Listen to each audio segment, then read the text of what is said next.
बिस्मिल्लाहिर्रहमानिर्रहीम, अस्सलामुअलैकुम, welcome to सुबह सवेरे पाकिस्तान। गुड मॉर्निंग, मैं हूं हमजा तारिक और मैं हूं आपके साथ सैयदा इकरा बुखारी। और सबसे पहले तो क्योंकि हमारे व्यूअर्स मिस कर रहे थे तो हमजा को हम वेलकम बैक करेंगे। Thank you. और हमजा, कैसा फील कर रहे हैं, आपको कैसा एक्सपीरियंस है ये, मतलब आप तरक्की पा गए हैं, बाप बन गए हैं? हाँ जी, अल्हम्दुलिल्लाह। और यासिर का शुक्रिया कि यासिर 2 दिन जो हैं बड़ी एक कठिन रूटीन का हिस्सा बने और उन्होंने आके जो है मेरी जगह ली और अच्छा एक्सपीरियंस है। मैं 2 दिन मतलब निजी मसरूफियत की वजह से छुट्टी पर था और अल्लाह ने अल्हम्दुलिल्लाह मुझे बेटा अता किया।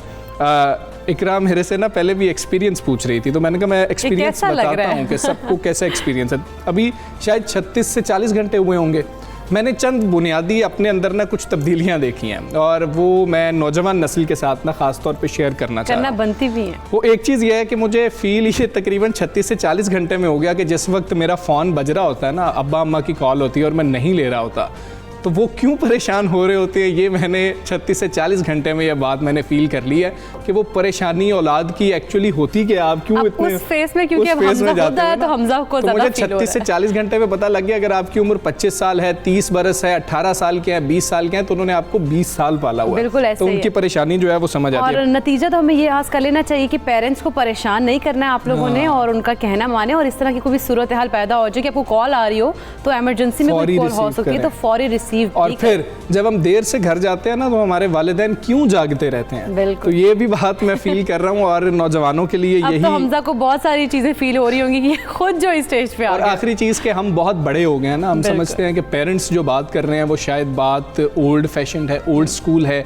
और जो वो बात कर रहे हैं शायद आज के जदीद दौर के अंदर वो बातें उस तरीके से एप्लीकेबल नहीं होती हैं। लेकिन जब मैं फ़ील कर रहा हूँ कि जब मैं तकरीबन 1 या 2 दिन का हूँ और मैं ख़ुद से मूव भी नहीं कर सकता, हिल भी नहीं सकता, तो मुझे उस वक्त अगर पेरेंट्स वहाँ पर मौजूद ना होते तो शायद हम इतने बड़े ही ना हो पाते। तो आज हम बहुत समझदार हैं, हम उनकी बातों को भी जो है नज़रअंदाज कर देते हैं। बिल्कुल कहते हैं कि हम ज़्यादा समझदार हैं, हमें नहीं अपने पेरेंट्स की रिस्पेक्ट करनी चाहिए और उनका एहतराम करें। इसी में आप लोगों की भलाई है और इसी में आप लोगों को कामयाबी भी मिलती है। और ये बड़ा इंपॉर्टेंट है कि हम जितना जल्दी इस बात को समझ जाएं और यकीन करें। वो जब कहते थे ना कि जब तुम लोग वालिदैन बनोगे ना तुम्हें समझ आएगा, तो ये बात बिल्कुल दुरुस्त होती है। तो आप लोग जो हैं अगर अभी तक इस जगह पर नहीं पहुंचे हैं तो पहले ही समझ जाएं, फ़ोन सबसे पहले रिस्पॉन्ड किया करें। अगर वालिदा का या वालिद का फ़ोन है, जितने भी आप बिजी हैं फ़ोन उठाएं या उनको एक मैसेज करें, जी आई एम ऑल राइट। वो बहुत ज़्यादा परेशान हो रहे होते हैं। अब बात कर लेते हैं कोरोना के हवाले से और कोरोना वैक्सीन के हवाले से। ख़ास तौर पर एक अच्छी खबर आई है, अमरीकी दवासाज कंपनी है नोवावैक्स, जिसने अपनी कोरोना वैक्सीन के 90%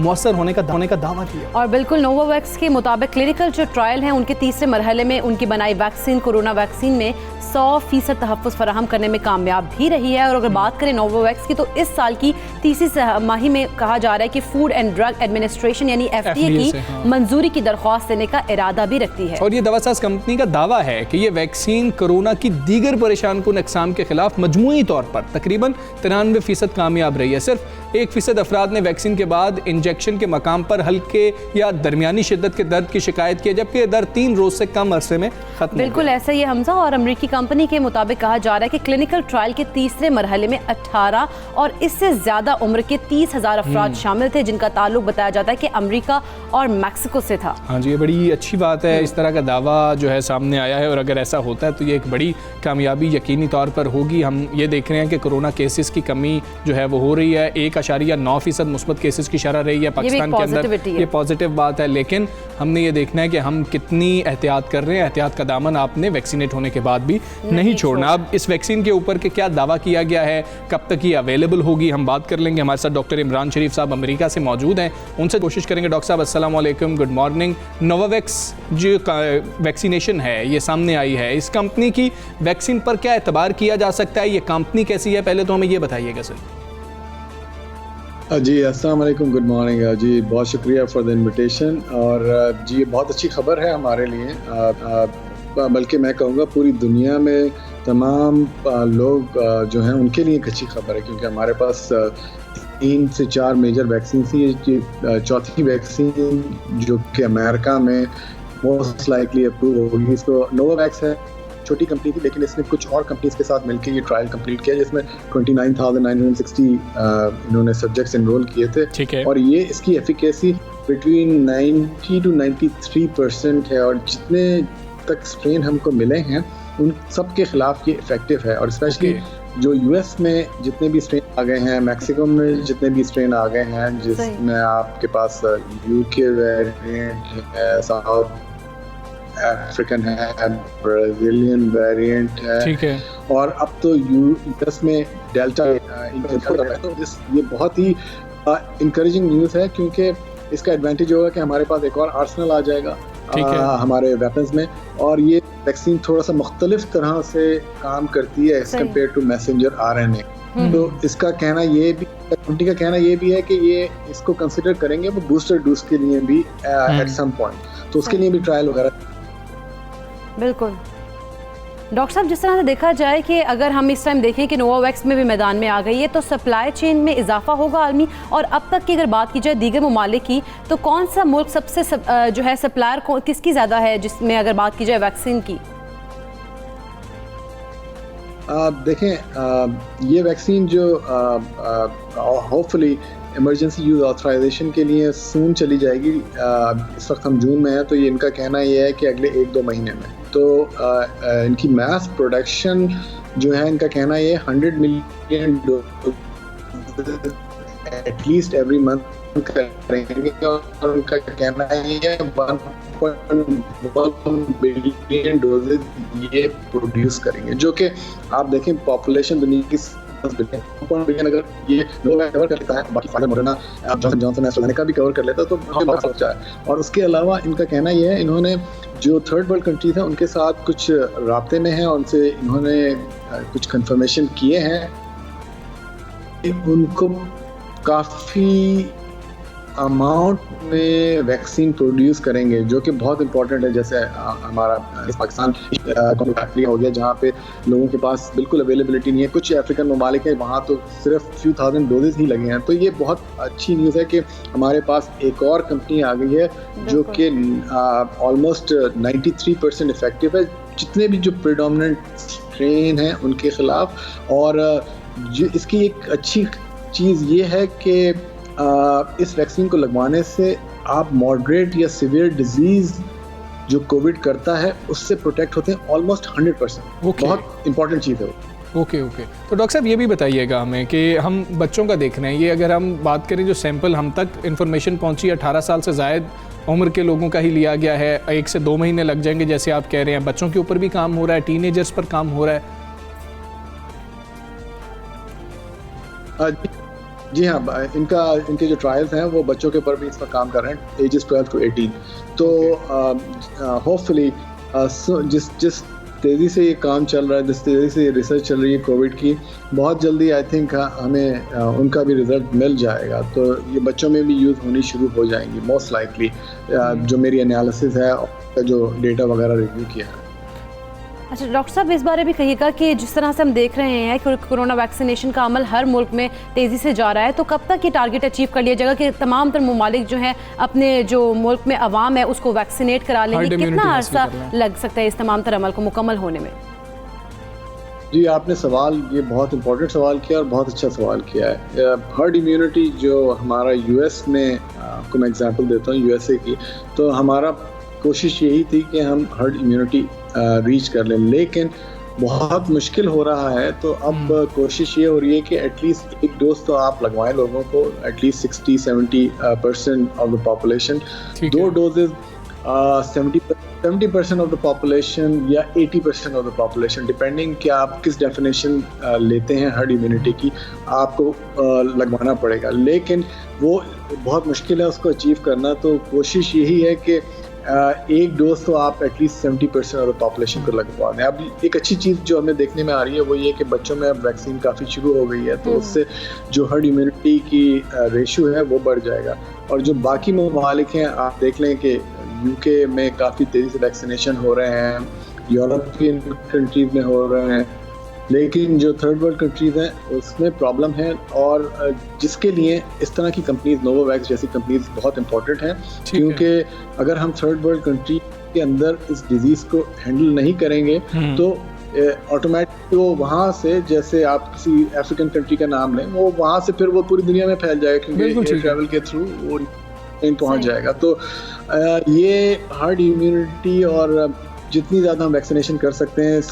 मेरा ख्याल है कि 2022 will be a good target. ठीक है, 2022 जो है वो अच्छा टारगेट होगा कि हम हर्ड इम्यूनिटी हासिल कर सकें, और जब हम हर्ड इम्यूनिटी हासिल करेंगे उसी वक्त ही हम ये कह सकते हैं कि हम शायद कोरोना को शिकस्त देने में कामयाबी की तरफ गामजन अब हो चुके हैं। बहुत शुक्रिया आपका डॉक्टर इमरान शरीफ साहब, सुबह सवेरे पाकिस्तान से। आप बात है अमेरिका से, आप हमारे साथ मौजूद थे और ये बड़ी अच्छी खबर है। और फिर हम देखेंगे, क्योंकि अब हम प्राइवेटली भी देख रहे हैं ना कि वैक्सीन मंगवाई जा रही हैं, तो फिर ये वैक्सीन मंगवाई जा सकती है या नहीं मंगवाई जा सकती, इस तरह के मामलात होंगे, लेकिन इस पर काम हो रहा है, ये बहुत अच्छी बात है। ये बहुत अच्छी बात है। हमजा आगे बढ़ते हैं क्योंकि आज केपी जो है असेंबली बजट पेश कर रही है, तो आइंदा माली साल का बजट आज पेश किया जाएगा केपी असेंबली का, और बजट का तखमीना अगर लगाया गया तो वो 1000 अरब रुपए से जायद रखने की तजवीज़ सामने आई। अगर सालाना तरक्याती प्रोग्राम्स की बात की जाए तो 370 अरब रुपए से जायद का बजट मुख्तस करने के अलावा कबायली अजला के सालाना तरक्याती प्रोग्राम्स के लिए भी 120 अरब रुपए रखने की तजवीज़ दी गई। हाँ जी, और बजट की अगर हम बात करें तो सरकारी मुलाजमीन के लिए 25% इजाफे की तजवीज़ जो है, समेत माहाना उजरत कम से कम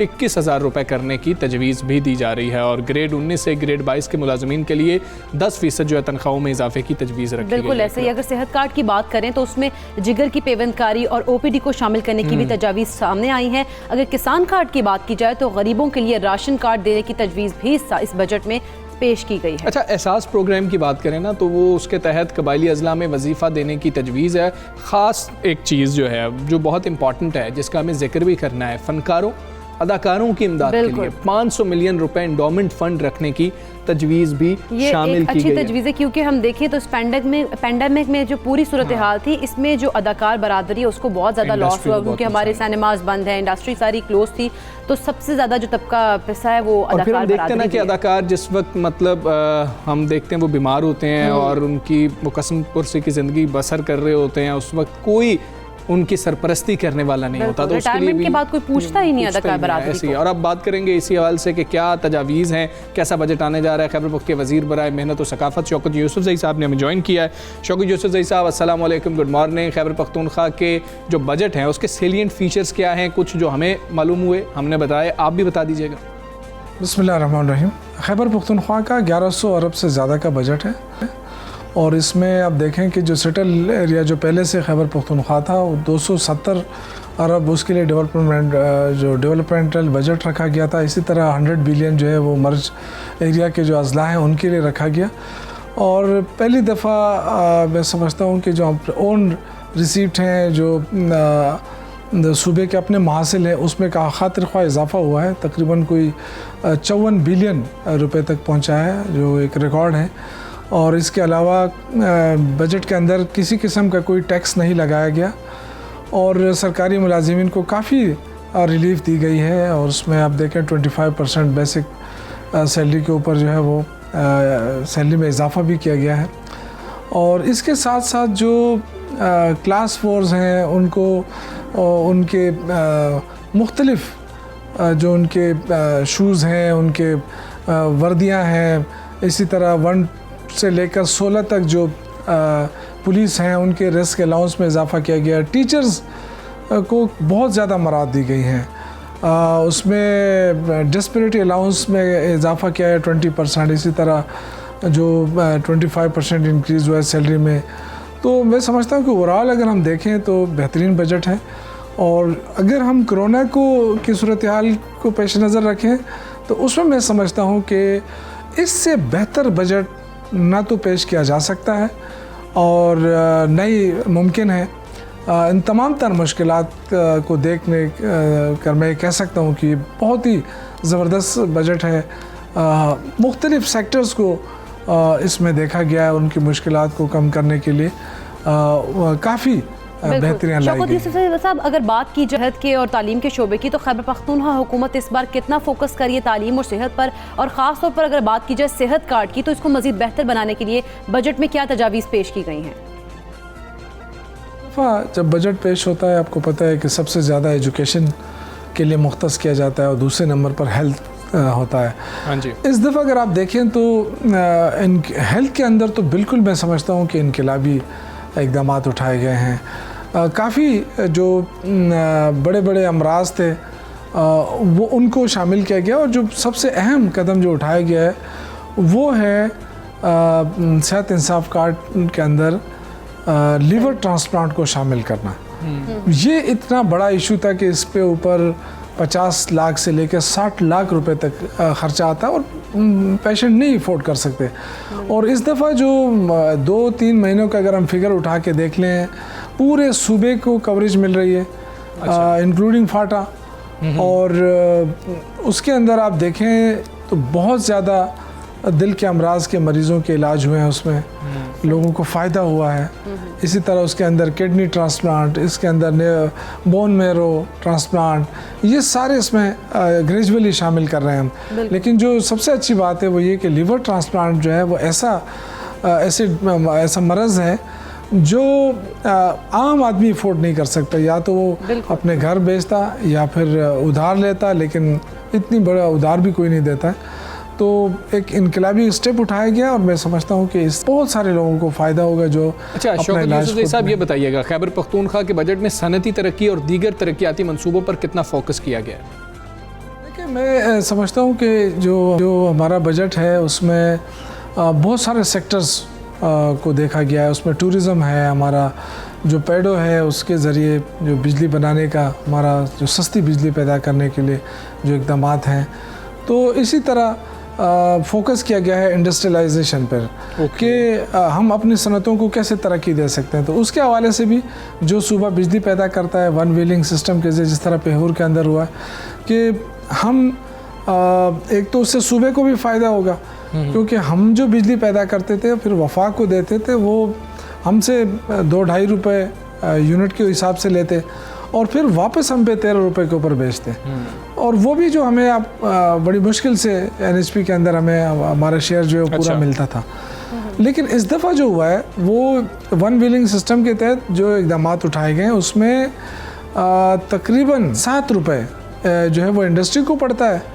और इससे क्या हुआ कि हमें भी फ़ायदा होगा सूबे को, क्योंकि इंडस्ट्री को जो बिजली दी जाती थी वो तकरीबन कोई 19 रुपये से लेके 21 रुपये तक पर यूनिट दी जाती थी। अभी जो पेहूर की बिजली हमने दी है वो 7.5 रुपये पर यूनिट के हिसाब से दी जा रही है। तो उससे मैं समझता हूँ कि अगर जो पाइपलाइन के अंदर हमारे और मंसूबे हैं बिजली के, वो इंशाअल्लाह ताला उस पर काम शुरू है, वो जब मुकम्मल होंगे तो इससे जहाँ सीपेक के ज़रिए सनती तरक्की को फ़रोग़ मिल रहा है, वहाँ पे मैं समझता हूँ कि जो सस्ती बिजली देने का जो इक़दाम है सूबे का, उससे बहुत ज़्यादा फ़ायदा होगा। और जो इस वक्त जो स्कोप है, मैं समझता हूँ कि खैबर पख्तूनख्वा फ्यूचर के लिए एक हब बनेगा सेंट्रल एशिया के लिए, और बहुत सारे लोग इस हकीकत को समझते हैं और वो यहाँ पे इन्वेस्टमेंट करना चाहते हैं। तो इंशाअल्लाह ताला पूरी वन विंडो जो फैसिलिटीज़ हैं वो फराहम की जा रही हैं और हम चाहते हैं कि आसान से आसान शराइत रहें ताकि लोग आसानी से आके यहाँ पे इन्वेस्टमेंट कर सकें। बिल्कुल। शौकत यूसुफ साहब, जिस तरह से देखा जाए तो टूरिज़्म के हवाले से प्राइम मिनिस्टर इमरान खान बहुत ज़्यादा पुरअज़्म दिखाई देते हैं। तो अगर खैबर पख्तूनख्वा की बात की जाए तो वहाँ तो सयाहत का ख़ास पोटेंशियल है। इस शोबे के लिए इस बजट में क्या कुछ तजावीज़ सामने आई हैं? देखिए, आप पिछले बजट को हमारे देखें तो उसमें तकरीबन 700 अरब से ज़्यादा जो पैसा था वो टूरिज़म के लिए रोड्स और मुख्तलिफ उसके ऊपर दिया जा चुका है। इस बार भी फोकस किया है क्योंकि वज़ीर-ए-आज़म इमरान खान का विज़न है और आप इसके अंदाज़ा लगें इस मिनिस्ट्री के इम्पोर्टेंस का कि ये वज़ीर आला ने पोर्टफोलियो अपने पास रखा हुआ है और उस पर बड़ा फोकस, बड़ा काम हो रहा है कि नए स्पॉट्स तलाश किए जा रहे हैं, टूरिस्ट स्पॉट। उससे फ़ायदा ये हो रहा है कि हमारा स्कोप बढ़ रहा है। हमें वो लोग जो सिर्फ कालाम या नतिया गली जाते थे, अब उनके लिए और ऑप्शन खुल रहे हैं। शांगला के अंदर हैं, इसी तरह गबीन जबा है और मालम जबा के अंदर भी कई और जो है वो टूरिस्ट स्पॉट। लेकिन शांगला, धीर, ठीक है, चतराल और कोहिस्तान के अंदर जो नए स्पॉट्स खुलेंगे उससे टूरिज़्म और भी बूस्ट होगा और उस पर पूरा फोकस किया जा रहा है। और जो जहाँ सड़कों की कमी है, इंफ्रास्ट्रक्चर को बेहतर किया जा रहा है। घुमराट जो हमारा एक बहुत अच्छा स्पॉट बनने जा रहा है, उसके लिए जो सड़क जो है वो तामीर की तरफ उस काफ़ी काम हुआ है और इंशाअल्लाह ताला मुझे उम्मीद है कि आइंदा आने वाले 1 साल या 1.5 साल के अंदर टूरिज़्म को बहुत ज़्यादा बूस्ट ठीक है। मिलेगा। शौकत यूसुफ साहब ये बताइए, खैबर पख्तूनख्वा हुकूमत किन किन शोबों को टैक्स नेट में ला रही है और सूबे की आमदन बढ़ाने के लिए क्या फ़ैसले और इकदाम किए जा रहे हैं? देखिए, हम टैक्स नेट तो बढ़ा रहे हैं, लेकिन जो टैक्स की शरह है वो नहीं बढ़ा रहे हैं। हम चाहते हैं कि टैक्स कम से कम रखा जाए, और दूसरा ये कि जो रिसिप्ट्स हैं, जो रेवेन्यू है, उसको बढ़ाने के लिए हमने टैक्स बढ़ाने का सहारा नहीं लिया। हमने टैक्स लगाया नहीं है इस बजट के अंदर। हम पूरी कोशिश कर रहे हैं कि कम से कम टैक्स हो, लेकिन नेक्स्ट जो टैक्स नेट है इसको वसी किया जाए, ताकि जो लोग अफोर्ड कर सकें, ताकि जो लोग टैक्स दे सकें वो टैक्स दें, और इसका फ़ायदा जो है वो सूबे को अल्टीमेटली मिलेगा। लेकिन जो अच्छी बात है वो ये कि पहली दफ़ा NHP के अंदर इस सूबे को उसका हक मिल रहा है। हमारे 70 अरब रुपए बकाए जाते हैं, जो अब हर साल हमें 3 अरब रुपए मिल रहे हैं रेगुलर, हर महीने रेगुलर मिल रहे हैं। उससे जो हमारा नेट टाइटल प्रॉफिट का जो बकाए जाते हैं वो 70 अरब से आके 22 अरब पे आ गए हैं, तो अब कम हो गए हैं। और ये एक अच्छा इकदाम था, और इसकी वजह से हमारे सूबे का बजट भी बेहतर हुआ है। सही। हमारे सूबे के अंदर जो डेवलपमेंटल काम थे वो भी काफ़ी स्पीड अप हुए हैं, और जो सूबे के अंदर जो इंफ्रास्ट्रक्चर है, सूबे के अंदर जो इदारे, उनको बनाने में काफ़ी मदद मिल रही है। सही। शौकत यूसुफ ज़ई साहब, बहुत शुक्रिया आपका। सबसे सवेरे पाकिस्तान से आप बात कर रहे थे, बजट आज पेश कर दिया जाएगा, और फिर हम केपी बजट से उम्मीद करते हैं कि ये बजट आवाम दोस्त हो, क्योंकि केपी बजट में तनख्वाहों में 25% का जो है इंक्रीमेंट कहा जा रहा है। देखेंगे जब ये तजावीज़ आएंगी उसके बाद अपोजिशन क्या कहती है और केपी के अवाम इस पर क्या राय रखते हैं, आपको हमने बाद में ये भी बताना है। अभी एक ब्रेक ले लेते हैं, ब्रेक के बाद वापस आएंगे। Stay with us.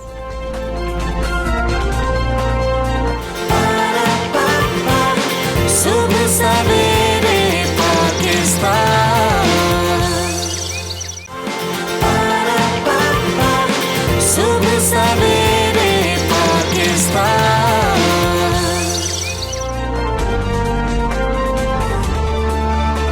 Welcome back to सुबह सवेरे पाकिस्तान। और नाज़रीन, अगर बात की जाए तो 3 रोज़ तूफ़ान बदतमीज़ी देखा गया, लेकिन अगले ही रोज़ हम देखते हैं कि मुकम्मल खामोशी है। तो लगता है कि अरकान कौमी असम्बली को गलती का एहसास हो गया हमजा अब, क्योंकि हुकूमत और अपोजिशन ने गुज़श्ता रोज़ की अगर कार्रवाई की बात की जाए तो बड़े पुरअमन तरीके से चलाई और बड़े इत्तफाक के साथ आगे बढ़ रहे थे। पूरी तकरीर भी शहबाज शरीफ ने अपनी की, जिसमें बहुत ज़्यादा तनकीद हुकूमत पर की गई। हाँ, ना उसके अंदर जो है कॉपियाँ फेंकी गई, ना उसके अंदर सैनिटाइज़र फेंके गए, और जो है शहबाज शरीफ साहब ने मुकम्मल तकरीर की और उसके बाद असद उमर साहब ने उसका जवाब भी दिया। अपोजिशन ने डिप्टी स्पीकर कौमी असम्बली कासिम सूरी के खिलाफ अदम एतमाद की तहरीक भी वापस लेने का फैसला किया, और गुज़श्ता रोज़ अपोजिशन लीडर ने बड़े इत्मीनान से अपनी तवील तकरीर मुकम्मल किया। लेकिन हम ये पहले हो जाता तो क्या था?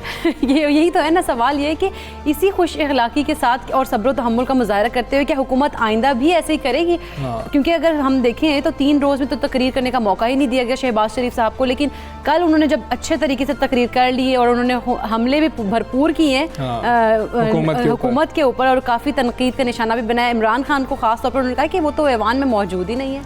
उनके लफ्जी हमलों का भरपूर जवाब हुकूमती बेंचेस से दिया गया। शहबाज शरीफ साहब ने वज़ीर आज़म पर, जिस तरह से इकरा बता रही है कि बहुत सख्त तनकीद की है, ऐवान में मौजूद नहीं है। उन्होंने कहा कि मुझे उम्मीद है कि उन तक मेरी बातें पहुँच जाएंगी। कहा क्या शहबाज शरीफ साहब ने, क्या तकरीर की, आपको सुनाते हैं। लोगों की जेब खाली है तो ये बजट जाली है। 3 सालों में जिस तरीके से इश्यूज को हैंडल करना चाहिए था, मामलात को हैंडल करना चाहिए था, उसके बजाय पूरी की पूरी तवानाइयां ऑपोजिशन से एहतसाब के नाम पर इंतकाम लिया जाता रहा, बदतरीन इंतकाम।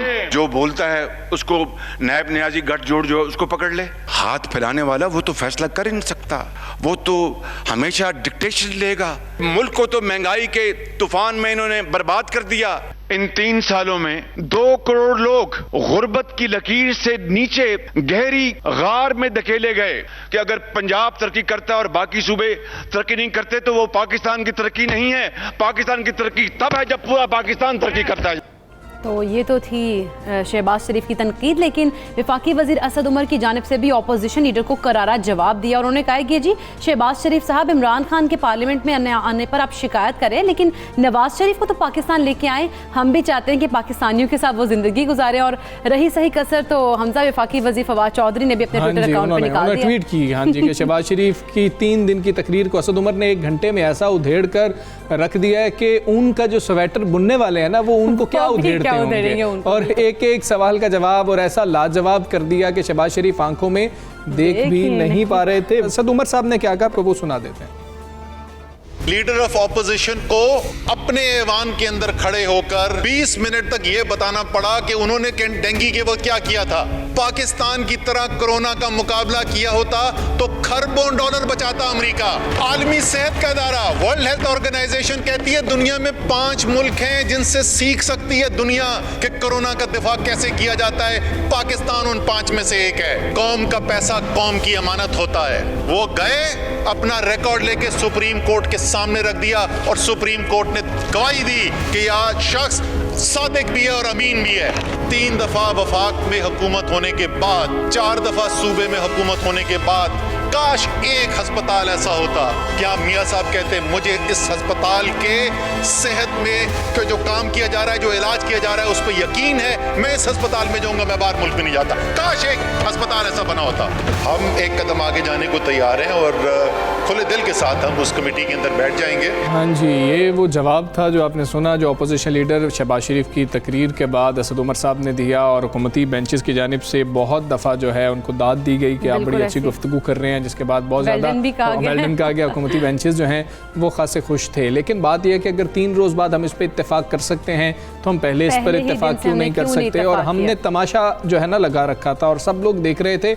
और वैसे अवाम जो है ना इस तरह की कोई चीज़ हो जाए तो खुश होते हैं कि अच्छा फलां के साथ ये हो गया, फलां के साथ ये हो गया। लेकिन इस मामले पर रवैया मुख्तलिफ था और लोगों ने बहुत ज़्यादा तनकीद बनाया। और बिल्कुल ऐसी है, हम अदाकार बरादरी को देखें, उन्होंने भी इसको तनकीद का निशाना बनाया। इवन के हमजा हम ट्विटर पर देख रहे थे कि ट्विटर पर भी इस तरह की जो सूरत हाल है उस पर लोग जो है तनकीद का निशाना बना रहे थे, ना सिर्फ ऑपोजिशन को बल्कि हुकूमती बेंचेस को भी। दुरुस्त है ना, सबने ही जो है वकार जो है ईवान का उसको बरकरार रखना है। और आपने ये देखना है कि आप अपने ड्राइंग रूम में नहीं बैठे हुए हैं, आप कहाँ पर हैं। खैर अच्छा, देर आया दुरुस्त आया, आप लोगों ने एक फैसला कर लिया तो उम्मीद करते हैं कि इस पर कायम भी रहेंगे। और जब ये सारी सूरत हाल हो रही थी, मैं छुट्टी पे था, तो इकरा जो है कोई बहुत अहम काम कर रही थी। आज मैं जब सुबह आया तो इकरा ने मुझे बताया, तुम्हें पता है मैं कल किधर गई थी? मैं किधर गई थी?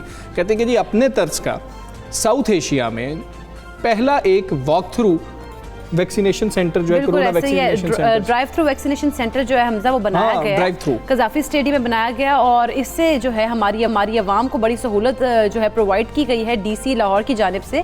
और उन्होंने ये कहा है कि इसमें आराम से ये आसानी है कि लोग जो है अपनी गाड़ियों में बैठे हुए आएंगे, वैक्सीन लगवाएंगे। क्योंकि कुछ लोगों को डर होता है ना कि हम वैक्सीनेशन सेंटर पर जाएंगे कहीं से हम जर्म्स ना कैरी कर जाए कोविड के, तो इसीलिए उन लोगों की तमाम तो मुश्किलात जो थी वो दूर कर दी गई हैं। वैसे मुझे लगता है कि इससे अब तुमने जाके जो है ये सारा देखा है, इसको कवर भी किया है, वो हम आपको दिखाएंगे भी। मुझे ऐसा लगता है कि कई ऐसे बुजुर्ग हैं जो ना वॉक नहीं कर सकते हैं और घर वाले परेशान रहते हैं कि नहीं हम इनको जो है गाड़ी पे ही लेके जाएं, तो उनके लिए बड़ी सहूलत होगी। या कुछ लोग ये कहते हैं कि जी कि हम अगर इंतज़ार करें, हम गाड़ी में तो इंतज़ार कर लेंगे लेकिन हम वैसे इंतज़ार नहीं करेंगे, तो ये भी बड़ी अच्छी बात है। इसका वक्त क्या है, आप कब जा सकते हैं, ये आइडिया क्या है?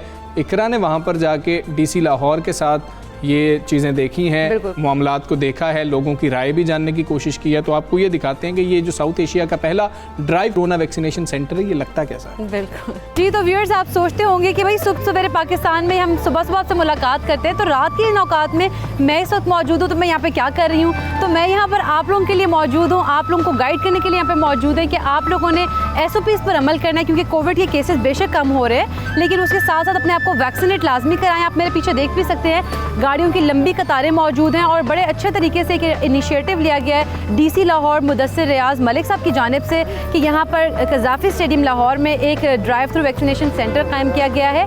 और इसके थ्रू जो है लोग आराम से आ सकते हैं, यहाँ पर अपनी गाड़ियों में बैठे हुए अपने बड़े ही अच्छे तरीके से अपने आप को कोई परेशानी में मुब्तला किए बगैर वैक्सीनेट करवा सकते हैं। और ये इतना इसकी क्या टाइमिंग्स है, क्या प्रोसेस है, इस पर हम बात करेंगे। आज डीसी लाहौर मुदस्सिर रियाज मलिक साहब हमारे साथ मौजूद होंगे। जी अस्सलाम अस्सलाम वालेकुम। जी अस्सलाम वालेकुम। सर, किस तरह से यहाँ पे काम चल रहा है और कितनी डेली बेसिस पे अगर बात की जाए तो कितने लोग रोज़ाना की बुनियाद पे मुस्तफ़ीद हो रहे हैं यहाँ पे? देखें, हमारे जो इस vaccination centre drive through which is first of its own kind, Pakistan में पहला है और रीजन में अपनी तरह का पहला है।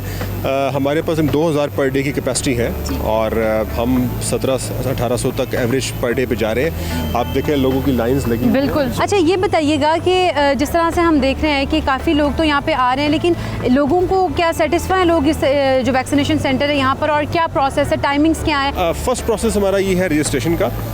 रजिस्ट्रेशन के बाद फिर वो स्क्रीनिंग का मरला है, फिर उसके बाद वैक्सीनेशन का मरला है। चलिए ठीक है, फिर हम इनका विजिट भी करेंगे, लेकिन हमें टाइमिंग्स के बारे में भी बता दें कि टाइमिंग्स 8 क्या से होंगे? रात 2 बजे तक ये वैक्सीनेशन सेंटर चल रहा है। और सैटरडे को और संडे को, क्योंकि अब संडे को छुट्टी होती है, संडे को हम ये रख रहे हैं। संडे को यूजुअली हम इसको रखेंगे 7 बजे से लेकर रात 2 बजे तक। अच्छा, चलें अब हम इसका थोड़ा सा विजिट कर लेते हैं। तो ये इनका रजिस्ट्रेशन सेंटर है। अब हम इनसे यहाँ से बात करेंगे कि रजिस्ट्रेशन सेंटर में लोग किस तरह से रजिस्टर करवा रहे हैं अपने आप। देखिए, रजिस्ट्रेशन सेंटर में ये आपको जो कंप्यूटर है, ये जो निम सिस्टम है, नेशनल इम्यूनाइजेशन मैनेजमेंट सिस्टम, ये उसके साथ कनेक्ट है डायरेक्टली। सो लोग अपना देखें शनाख्ती कार्ड यहाँ पर ये इनको दिया है, साथ कोड भी अगर आया हुआ है तो कोड मोबाइल नंबर भी दिया है। तो ये उस पर एंटर कर रहे हैं, उस पर डाटा उसका आ जाता है कि इसको डोज कौन सी लगी हुई है, पहली लगी हुई है, सेकंड लगी हुई है, वो भी उनसे इन्फॉर्मेशन पूछ लेते हैं। उसके मुताबिक ये जब फॉर्म में चीज़ें कंप्लीट कर लेंगे, अब ये रिक्वायर्ड डोज सेकंड है, पहली इसको लगी हुई थी, ये सेकंड लग रही है, तो आप निकालें फॉर्म। तो ये जैसे इसे क्लिक करेंगे तो वो साथ इसका फॉर्म जो है वो भी यहाँ से प्रिंट होकर ये सामने आ जाएगा। तो इस पे बेसिक इन्फॉर्मेशन उसकी लिखी होगी, सिटीजन नंबर क्या है, नेम क्या है, वैक्सीन, डोजेज, डेट, तो ये तमाम इन्फॉर्मेशन यहाँ मौजूद है। पहली डोजेज हुई है, सेकंड डोजेज होगी, तो ये फॉर्म लेकर ये फॉर्म उनको वापस हवाले हो जाएगा। अब हम इसके सेकंड स्टेप की तरफ बढ़ गए हैं और यहाँ पर जो इनका ब्लड प्रेशर चेक किया जा रहा है और इनका टेम्परेचर चेक किया जा रहा है। कैसा महसूस कर रही हैं? तमाम तर सहूलियात से आपको कैसा लग रहा है? अच्छा लग रहा है आपको यहाँ पर आकर? काफ़ी अच्छी फैसिलिटीज़ हैं और हमें काफ़ी जल्दी जो है काफ़ी कम टाइम में हम यहाँ पे आ गए वैक्सीनेशन लगवाने के लिए। तो काफ़ी अच्छे लोगों को आना चाहिए, वैक्सीनेशन करवानी चाहिए, ताकि जो है ये कोरोना से जल्दी हमारी जान छूटे। अस्सलाम वालेकुम जी, आपको कैसा लग रहा है यहाँ पे इस पूरे सिस्टम के अंदर आके, और आप गाड़ी में अपनी बैठे हुए अपने आप को वैक्सीनेट करा रही हैं? मुझे तो बहुत अच्छा लग रहा है, बल्कि बहुत ही अच्छी फैसिलिटीज़ हैं, क्योंकि बच्चों के साथ बड़ा मुश्किल था घर छोड़ना और काफ़ी जगह रश था, तो ये तो ड्राइव थ्रू फैसिलिटी बहुत अच्छी है। अब हम आगे चलते हैं वैक्सीनेशन सेंटर की तरफ कि वहाँ पर वैक्सीन लग रही है। एग्जैक्टली। अस्सलाम वालेकुम, आपने अपने आप को वैक्सीनेट कराया है, कैसा लग रहा है आपको? अच्छा लग रहा है माशाल्लाह। अच्छा लग रहा है आपको? जो लोगों को गलत मालूमात लोग दे रहे हैं कि भाई वैक्सीनेट ना हो और इससे ये हो रहा है, फलां मसला हो रहा है, फलां मसला हो रहा है, उन लोगों को क्या कहना चाहेंगी आप? हम लगवा के जा रहे हैं ना, तो अच्छा लग रहा है, तो उनसे बोलेंगे कि सही है। कैसा आपका एक्सपीरियंस है overall? This is actually to be very frank, ये बहुत कंफर्टेबल है, ठीक है, और मुझे किसी किस्म का कोई मसला नहीं पेश आया और this is very good, quite good actually. आपकी फर्स्ट डोज है? मेरी फर्स्ट डोज। और आपको किसी ने बताया था सेंटर के बारे में या ये मेरी वालदा है, इन्होंने मुझे दी थी। अच्छा, बड़ा अच्छा किया आपने। कैसा एक्सपीरियंस रहा आपका? जी अच्छा है। ओवरऑल फैसिलिटी के बारे में आपको कन्वीनियंस का लेवल कैसा लगा आपको?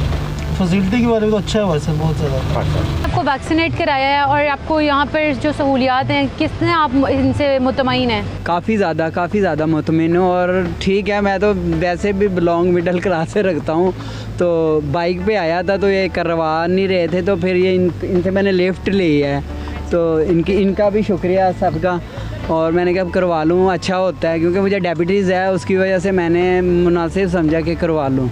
अच्छा किया आपने, अच्छा किया, बहुत अच्छा किया आपने वैक्सीनेट कराया। घर में कफील भी मैं ही हूँ, अकेला ही हूँ। तो आपने आपको वैक्सीनेट कराया, आपको कोई भी इससे मसला तो नहीं है? क्योंकि लोग कहते हैं हमें वैक्सीनेशन करा के तो हमें ये हो गया, वो हो गया। सिस्टर गलत कहते हैं लोग।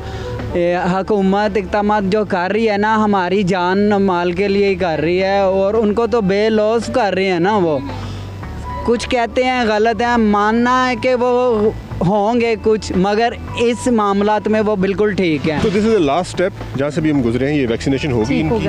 अब ये वैक्सीनेशन के बाद they will take a left turn, आगे पार्किंग का एरिया है, वहाँ पार्क होंगे, वहाँ डॉक्टर भी अवेलेबल है, तो this is a congratulation moment for them as well. Exactly, वही मैंने इसलिए कहा ना कि उन तमाम लोगों को हम कांग्रेचुलेशन कहेंगे। और ये बहुत बड़ा process obviously, it's a life changing, life saving process. बिल्कुल। अब हम उनके नेक्स्ट स्टेप पे चलते हैं। अब हमारा ये लास्ट स्टेप है और हम अब डॉक्टर साहब से बात करेंगे, क्योंकि यहाँ पे कुछ लोगों को अंडर ऑब्जर्वेशन रखा जाता है 15 to 20 मिनट्स, तो डॉक्टर साहब से भी बात कर लेते हैं कि उन लोगों को मतलब कोई मसला तो नहीं होता। जी अस्सलाम वालेकुम डॉक्टर साहब। जी वालेकुम। डॉक्टर साहब क्या कहेंगे आप उन लोगों के बारे में जिन लोगों ने अपने को वैक्सीनेट माशाल्लाह बहुत अच्छा ये जो ड्राइव थ्रू है मैकेनिक्स इसमें लोग बहुत ज़्यादा खुश हैं। ठीक। और ये प्रैक्टिकल भी है इस लिहाज से कि लोग आते हैं और विद इन शॉर्ट टाइम वो जो है उनको सर्विस डिलीवर हो जाती है। अच्छा, अब ये जो मसाइल के बारे में मैं सिर्फ ये बताना चाहता हूँ कि बेसिकली क्योंकि एक नई डिजीज़ है और इसके लोगों में फ़ियर और फोबियाज़ हैं। ज़्यादातर पेशेंट्स मेरे पास वो आते हैं जिनके फ़ियर फोबियाज़ को हमने रिमूव करना होता है। अच्छा मुदस्सिर साहब, लास्टली आप हमारी जो आवाम हम लोगों को देख रही है, सबसे पहले पाकिस्तान की जो ऑडियंस है, आप उनको क्या मैसेज देना चाहेंगे? मैं तमाम लोगों से, तमाम पाकिस्तानियों से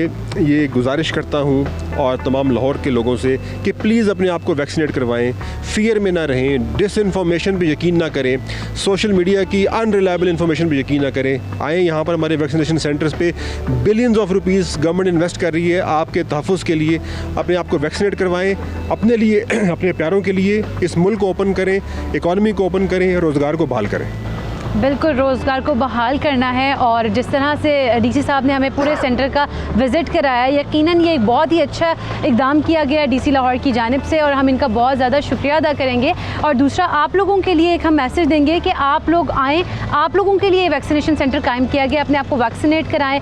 लेकिन SOPs का साथ साथ आपको बार बार हम लोग अपने प्रोग्राम में भी कहते हैं कि SOPs का ख्याल रखें। बेशक केसेस में कमी हुई है, लेकिन हमें फिर भी अपनी जो है अपनी और अपने घर वालों की हिफाजत को यकीनी बनाने के लिए SOPs पे ऊपर अमल करना है और वैक्सीनेट अपने आप को लाजमी कराना है। सो आप सब भी आए यहाँ पर और इस जितना ये अच्छा ज़बरदस्त किस्म का इनिशिएटिव है ड्राइव थ्रू का, यहाँ पर आके और इजीली आप लोग अपने आप को वैक्सीनेट करा सकते हैं। हमने देखा बड़ा बेहतरीन है ये, तो मतलब विजिट कर लिया मेरे साथ साथ। हाँ, हम सब ने विजिट कर लिया और हम सबको बहुत अच्छा लग रहा था। ज़िला इंतज़ामिया की डीसी लाहौर मुदस्सिर रियाज मलिक साहब की जितनी तारीफ़ की जाए वो कम है। और देखिए गवर्नमेंट कर रही है कोशिश, ज़िला इंतज़ामिया कोशिश कर रही है, वहाँ पर अफसरान मौजूद है, डॉक्टर्स मौजूद है कि आवाम जो है वो जाएं और अपने आप को वैक्सीनेट कराएं, क्योंकि जितनी जल्दी हम लोग अपने आप को वैक्सीनेट कराएंगे उतनी ही जल्दी हम इस वबा से भी। अब हम सारी फैमिलीज के साथ जो इकरा ने बात की है वो तो हम नहीं दिखा सके ना, लेकिन इकरा मतलब चेहरे कैसे थे लोगों के, वो कितने हैप्पी थे कि ये कैसा इकदाम है। वैसे हमजा, मैंने जितने लोगों से बात की, तमाम तर लोग जो है वो बहुत ज़्यादा सेटिस्फाइड थे। उन्होंने कहा कि और उन्होंने कहा हमें सिर्फ हार्डली 20 मिनट्स लग रहे हैं इन लाइन्स के अंदर, जिस तरह से वो एक बड़े अच्छे तरीके से बड़े मुनज़्ज़म अंदाज में लाइन्स के अंदर आ रहे हैं। 1 by 1 जो स्टेप उनके 4 स्टेप्स में जिस तरह से वैक्सीनेशन उन्होंने कंप्लीट की है और अपने आप को वैक्सीनेट कराया, तो वो बड़े इजीली उन्होंने करा लिया काम। उन्हें कोई इतनी ज़्यादा जहमत नहीं करनी पड़ी, कोई मुश्किल में नहीं पड़ना पड़ा। तो सारे ही लोग वहाँ पर बहुत सेटिस्फाइड थे। और एक और मज़े की बात मैं आपको हमजा बताती चलूँ, मैं पहले भी बता रही थी कि जो इसकी लोकेशन है वो बहुत ही ज़बरदस्त है। जैसे कि कज़ाफ़ी स्टेडियम में है, तो उसकी लोकेशन के आपको भी पता होगा, अंदाज़ा होगा जितने भी लाहौर में रहने वाले हैं या लाहौर से बाहर भी हैं, कि वहाँ पर जो फूड पॉइंट्स है ना वो बहुत ज़बरदस्त किस्म के हैं। डेरा है और भी बहुत सारे खाने पीने की चीज़ें हैं। तो लोग जो है वो फैमिलीज आपस में यही डिस्कशन करी थी, क्योंकि उनके साथ बच्चे भी लेके आए थे, क्योंकि कोई डर नहीं ना था अपनी गाड़ी में बैठ के कुछ खिलाएं, कोई कुछ खाने पीने की फरमाइशें हो रही थी, तो वो सारे वहीं से वैक्सीनेट होके तो अपने आप को करवाने के बाद वैक्सीनेशन तो फूड पॉइंट्स की तरफ भी जा रहे हैं। जी आखिर में हम इकरा से ये भी पूछ लेते हैं ना, क्योंकि हम सबका इसमें बहुत ज़्यादा इंटरेस्ट है। इकरा, आप 10 में से जो है ना हमें कितने नंबर दे के रेट करती हैं कि आप लोग लाजमी यहाँ पर जाएं? कि मैं तो 10 out of 10 ही दूंगी। अगर इससे ज़्यादा भी देने पड़े तो मैं तो कहूँगी 10 out of 20 हो जाएगी। तो बिल्कुल, ये इतनी ज़्यादा काविशें हो रही हैं किस लिए हो रही हैं कि हम सब खुद को वैक्सीनेट करवाएं, तो जाएं। अगर आपको कोई भी दिमाग में सवालात हैं, जिस तरह से डीसी साहब ने आखिर में बड़ी अच्छी बात की, उन्होंने कहा कि ये जो आप सोशल मीडिया के ऊपर र्यूमर सुनते हैं ना, इनके ऊपर डिसइंफॉर्मेशन बहुत ज़्यादा, आप इन पे यकीन ना करें और आप आके एक दफ़ा देख लें। अच्छा, आपने जाना है वहाँ पर, आप देखेंगे तो आप खुद जो है मोटिवेट हो जाएंगे कि अच्छा हमने अपने व्यूअर्स को दिखा भी दिया है, उनको उन लोगों का एक्सपीरियंस भी दिखाया है, तरीका है। और आप अब वहाँ पर जाएंगे, हम उम्मीद रखते हैं। और वहाँ पर हम देख रहे हैं कि लोग वैसे बड़ी तादाद में आए हुए थे, वो बहुत ज़्यादा पसंद किया गया है इस आइडिया को, और आइडिया देने वालों को सराहना चाहिए। बिल्कुल, आइडिया देने वालों को वाकई सराहना चाहिए, क्योंकि डीसी लाहौर जो है मुदस्सिर साहब, उन्होंने बड़ी अच्छी काविश की है और हम उम्मीद करते हैं कि अवाम जो है इस काविश के बाद इन तमाम तर सहूलियात से मुस्तफ़ीद। एक काविश PIA ने भी की है, उनका भी साथ ही साथ जिक्र कर देते हैं, क्योंकि कोरोना से रिलेटेड है। कौमी एयरलाइन PIA खित्ते में पहले कोविड वैक्सीनेटेड अमले वाली एयरलाइन बन ज़बरदस्त। हमजा, PIA ने पायलट्स को, तमाम फ़ज़ाई जो मेज़बान हैं, उन तमाम अफराद समेत अमले को वैक्सीन लगाने का हदफ जो है वो मुकम्मल कर लिया। और अप्रैल में अगर बात की जाए, अप्रैल की हमजा, तो PIA ने कोरोना से बचाव के लिए पायलट्स और फ्रंट लाइन जो वर्कर्स हैं उनकी मरहलावार वैक्सीनेशन का अमल शुरू किया था और तकरीबन एक हफ्ते में ही खित्ते में पहले कोविड वैक्सीनेटेड अमले वाली एयरलाइन बनने के लिए पहला मरहला उन्होंने मुकम्मल कर लिया। ये अच्छी एक पॉजिटिविटी है, अच्छी अचीवमेंट है, बहुत अच्छी अचीवमेंट है, बहुत पॉजिटिव है ये और बहुत ज़्यादा ज़रूरी भी था। लेकिन हमें ये क्रेडिट देना होगा PIA को कि PIA ने जो है ये ऐसी काविश की है कि अब देखें लोगों ने फ़ज़ाई सफ़र करना है, अब वो लोग जो हैं वो बहुत ज़्यादा कॉन्शियस हैं, होना भी चाहिए, तो वो तब आपके साथ आते हुए एयरलाइन पे आते हुए एक अच्छा फील कर रहे होंगे या फिर अपने आप को सेफ फील कर रहे होंगे जब उनको पता होगा कि ये पूरा अमला जो हमारे साथ कांटेक्ट कर रहा होगा ये वैक्सीनेटेड है। बिल्कुल, लोग कॉन्फिडेंटली अपनी जो है सफ़र कर सकेंगे, क्योंकि लोगों को यही ज़्यादा परेशान होता है ना कि यार अगर हम इससे लिंक्ड है, हम इससे हमारी इंटरेक्शन हो रही है, तो क्या इस इंसान ने वैक्सीनेशन अपने आप को कराई हुई है, अपने आप को वैक्सीनेट कराया हुआ है, भी आपने एहतियात की हो। अब आपका क्वेश्चन ही पहला ये होना चाहिए, जो भी शख्स आपको मिल रहा हो उसको पहला क्वेश्चन आपका ये होना चाहिए, क्या आपने वैक्सीन लगवाई और आप वैक्सीनेटेड, क्या वैक्सीनेटेड है। बहुत ज़्यादा ज़रूरी है ये चीज़। अब हमें ये बात पूछने की जरूरत है ताकि अगला ये फील करे अगर उसने वैक्सीन नहीं लगवाई कि यार मैंने कुछ तो गलत किया है कि सब मुझसे ये मुझे लगवानी चाहिए, क्योंकि मैंने नहीं लगवाई तो मुझे लगवानी चाहिए। और फिर उनको समझाएंगे भाई मैंने लगवाई है, अल्हम्दुलिल्लाह मैं बिल्कुल ठीक हूं। और फिर सारे लोग जो है वैक्सीन जो ड्राइव थ्रू वैक्सीनेटेड सेंटर है ना वैक्सीनेशन का, वहां पर जाएंगे, वहां पर भी आप जाएं, वहां पर जाके वैक्सीन लगवाएं। आप किसी और वैक्सीनेशन सेंटर जाना चाहते हैं आप वहां पर भी लाजमी जाएं। तो ये अच्छी खबरें हैं। तो उसके साथ एक और अच्छी खबर शेयर कर देते। खबर क्या है, मतलब कि एक अच्छी याद जिसको शेयर करना बहुत ज़्यादा मुझे लगता है कि मुझे तो बहुत पसंद है वो याद, और इकरा को भी बहुत पसंद है। हमें भूल नहीं सकती है क्योंकि उसके बाद दोबारा इस तरह का मौका देखने को मिला नहीं है लेकिन हमें इंशाल्लाह मिलेगा, हम पूरी उम्मीद हैं। चैंपियंस ट्रॉफी 2017 के फाइनल की हम बात कर रहे हैं, जब पाकिस्तान ने भारत को ओवल के मैदान में ये मैच हराया था। क्या बात है, जबरदस्त जीत थी, क्या जबरदस्त विक्ट्री पाकिस्तान के नाम थी। बिल्कुल ऐसे ही है। अब क्या हुआ था, पाकिस्तान ने पहले बैटिंग की और फ़खर जमान आते हैं और अजहर अली आते हैं ओपनिंग करने के लिए। अब मुझे तो वो ना ऐसे मैच जैसे ना याद है, फ़खर जमान एक दफ़ा कैच आउट होते हैं, महेंद्र सिंह धोनी कैच लेते हैं, लेकिन बुमराह नो बॉल कर देते हैं। वो नो बॉल इतनी भारी पड़ती है कि फ़खर जमान बेहतरीन सेंचुरी स्कोर करते हैं। बिल्कुल ऐसा ही है। और वो जो माहौल था और जिस तरह से जो पाकिस्तानी उनके लिए सबसे ज़्यादा होता ही है कि जब इंडिया के साथ मैच हो तो हमने हारना किसी सूरत नहीं है, चाहे किसी और के साथ भी हार जाए, लेकिन इंडिया के साथ हमारा मैच नहीं हारना चाहिए पाकिस्तान को। तो पाकिस्तान ने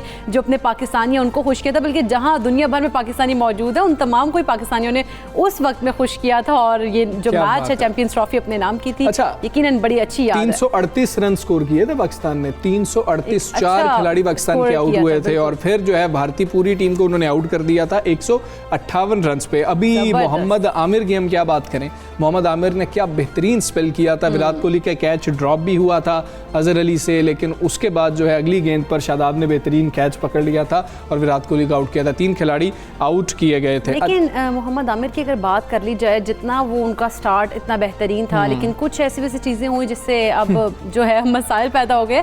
और अब अगर लास्ट हम हमजा बात करें मोहम्मद आमिर की, तो क्या हुआ था जब उन्होंने वसीम साहब जब उनके घर गए, उनका जी इस तरह की सूरत हाल का भी सामना करना पड़ा था। और अच्छा, अभी ना यहाँ पर एक मैं देख रहा था कि विजुअल्स आप भी देख रहे होंगे अपनी स्क्रीन के ऊपर, तस्वीर चल रही थी शादाब खान की, जिस तरह वो इशारा कर रहे हैं ना, वो युवराज सिंह का जो है ना LBW था कि वो बड़े कॉन्फिडेंट थे शादाब, और वो कह रहे थे अपने कप्तान को, विकेट कीपर को, सरफराज अहमद को कि जी कि ये मुझे पता है कि पहले पैड हुआ है बाद में बैट पे लगा है। तो अंपायर ने नोट आउट दिया था, फिर रिव्यू लिया गया था और उसके बाद पाकिस्तान हमने देखा कि मैच जीता। तो ऐसी यादें मजीद होनी चाहिए, पाकिस्तान को मजीद अच्छा खेलना चाहिए। ब्रेक ले लेते हैं, कहीं मत जाइएगा, देखते रहिए सब सवेरे पाकिस्तान।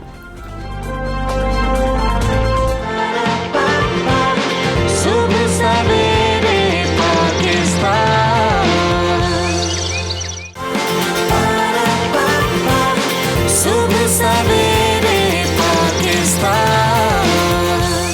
बड़ी अहम बात है, बड़ा अहम इशू है जिस पर बात करने की बहुत ज़्यादा ज़रूरत है। कराची में दूध फरोश हमने देखा है कि जब चाहें कीमतों में मनमाना इजाफा कर देते हैं। वो कहते हैं कि जी कि हमारी तो पूरी नहीं पड़ रही है तो हम तो इतना इजाफा करके रहेंगे। और फिर हम देखें तो सिंध सरकार की खामोशी भी जो है वो हमें समझ नहीं आती कि वो खामोश तमाशाई बनी, तमाशा देखती रहती है और आवाम पर बोझ पड़ता है, आवाम पे बोझ पड़ता है। लेकिन इसी ज़मन में अगर बात की जाए मुसाबकती कमीशन की, तो इंक्वायरी रिपोर्ट ने चौंका देने वाले इंकशाफात किए हैं, जिसका शहर कायद में दूध की मनमानी कीमतों पर फरोख्त के लिए डेयरी फार्मर्स के गठजोड़ की बाबत इंकशाफात सामने आए हैं। और इसमें रिपोर्ट में ये भी कहा गया हमजा कि 3 बड़ी डेयरी एसोसिएशंस बादियो नज़र में कराची में ऐसी हैं जो गठजोड़ और प्राइस फिक्सिंग में मुलव्विस पाई गई हैं। हाँ, बाकायदा अगर हम बात करें तो ये तो मामला किसी और तरफ जा रहा है। ये इंक्वायरी एक मशहूर कंज्यूमर एसोसिएशन की तरफ से कमीशन को ख़त और मीडिया रिपोर्ट्स की रोशनी में शुरू की गई थी और शिकायत में ये इल्ज़ाम लगाया गया था कि हुकूमत की दूध की मुकर्रर करदा कीमत 94 रुपए फ़ी लीटर है, जबकि एसोसिएशन ने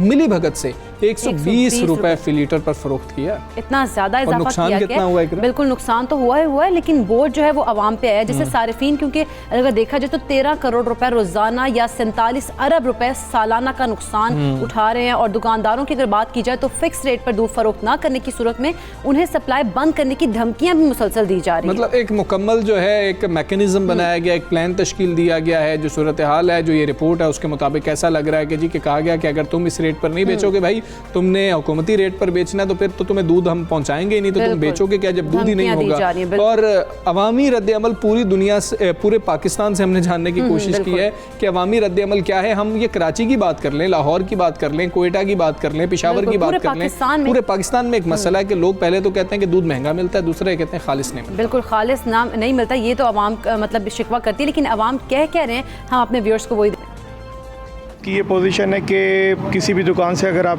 दूध परचेज़ करते हैं तो दूध का रेट चलता है 120, 130, 110। 120-30 वाले अच्छे दूध हैं, बहुत अच्छे दूध तो नहीं कह सकते अच्छे हैं। 100 वाले दूध, 90 रुपये किलो वाले दूध, उनमें पानी मिला हुआ। ज़िले इंतज़ामिया दूध की क्वालिटी कंट्रोल करने में और उसकी रेट कंट्रोल करने में बिल्कुल नाकाम हो चुकी है। दूध 100 रुपये किलो मिल रहा है और जिसमें भी वो मिलावट है जो हमारे बच्चों के लिए मुफीद नहीं है। बाज़ार में दस्तयाब दूध जो 100 रुपये किलो मिल रहा है, लेकिन इसकी क्वालिटी बिल्कुल नाकस है। पानी मिला दूध फरोख्त किया जा रहा है, कोई पूछने वाला नहीं है। कि 120 रुपये किलो दूध मिल रहा है जो थोड़ा बहुत सही है, और 100 रुपये किलो वाला दूध जो हम जैसा गरीब घराना है 100 रुपये किलो, उसमें पाउडर मिला हुआ है, केमिकल मिला हुआ है, जो बच्चों के पीने के लिए चीज़ है वो सही मौसर नहीं है। जो दूध है ना उसका कोई मियार है, ना उसकी कोई क्वालिटी है, ना उसकी कोई भी चीज़ नहीं है। हर चीज़ पानी के अलावा केमिकल शुदा दूध होता है। पाउडर मिले, वैक्यूम मिले दूध हमें मिल रहे हैं, जिसकी वजह से हमारी सेहत ख़राब हो रही है, बच्चों की सेहतें ख़राब हो रही हैं। दूध जो हमारे शहर में है 100 से 120 रुपए तक बिक रहा है, वो भी नाकिस सही दूध नहीं है, पानी मिला हुआ होता है। दूध 70 से 80 रुपए लीटर मिलता था, इस साल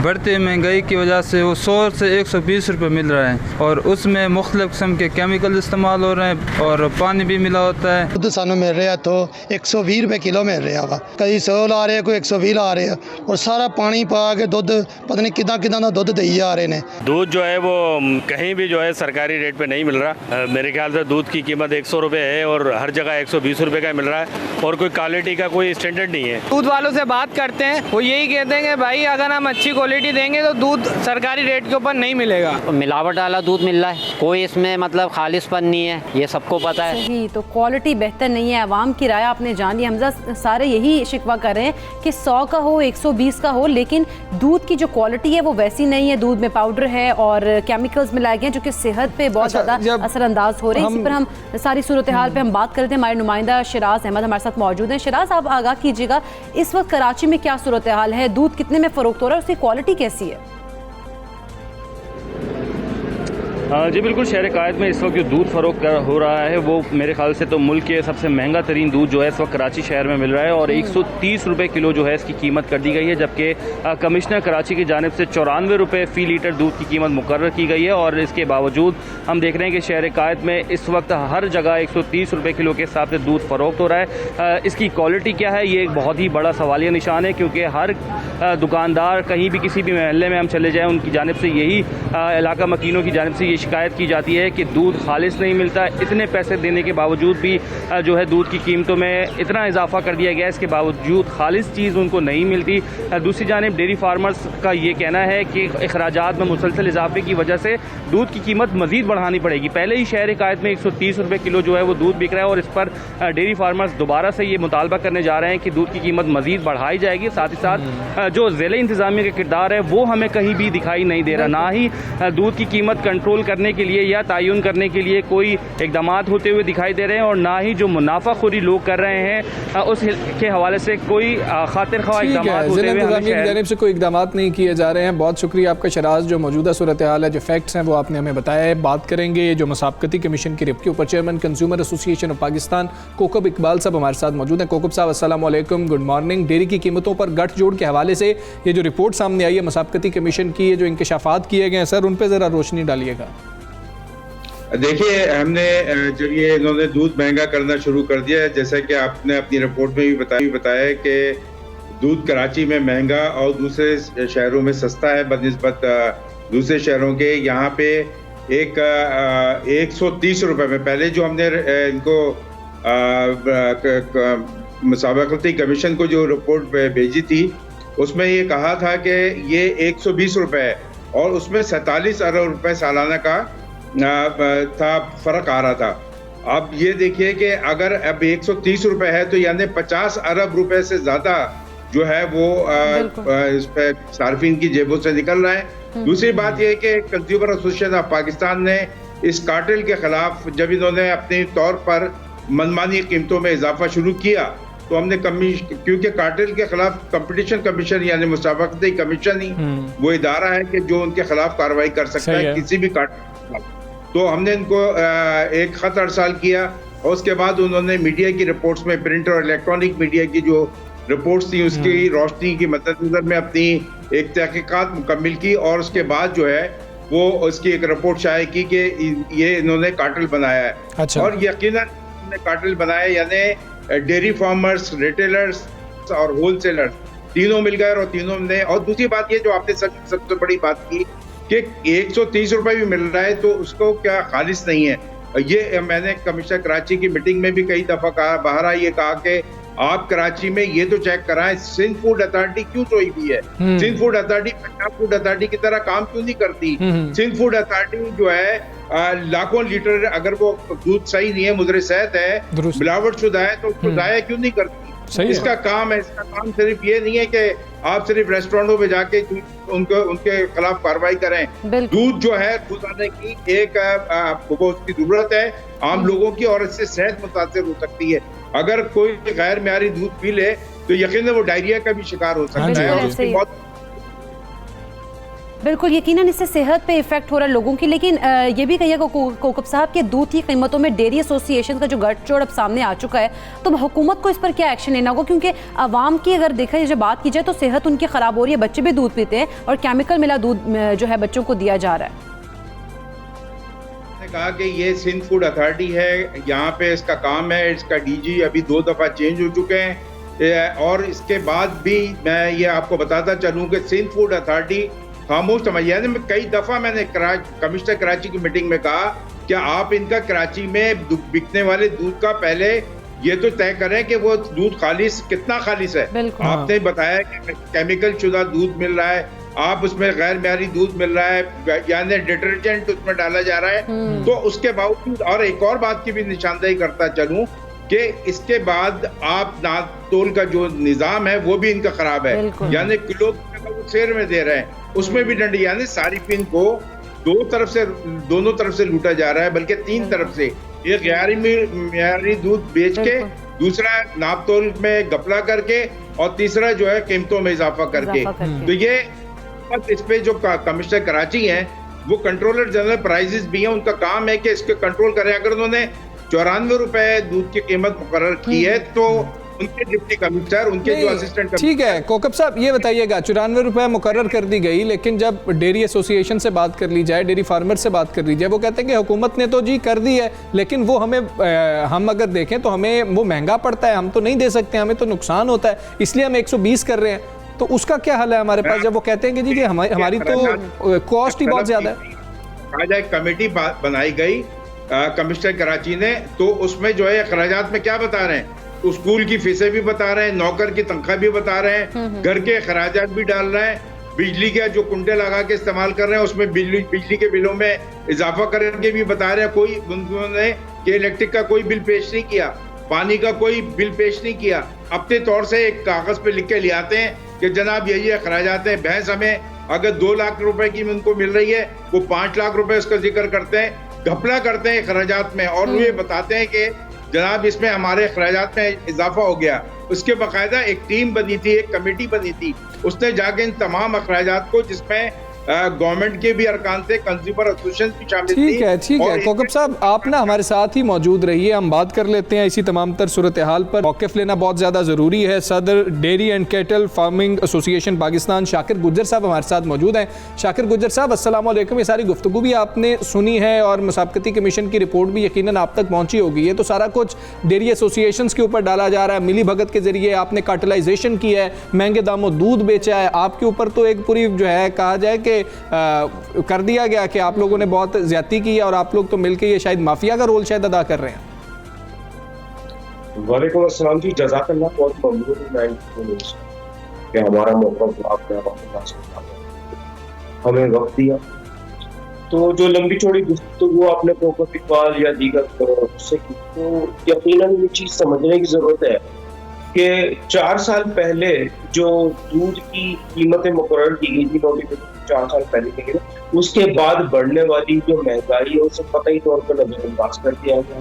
नोटिफिकेशन कमीशन कराची की जानिब से जारी नहीं किया गया और निशाना डेयरी फार्मर्स को बता दिया गया। देखें, हक़ाइक़ शवाहिद और मेरिट की बुनियाद पर रेट का नोटिफिकेशन कमीशन कराची को जारी करना चाहिए और उसमें तमाम चीज़ों को मद्देनजर रखना चाहिए।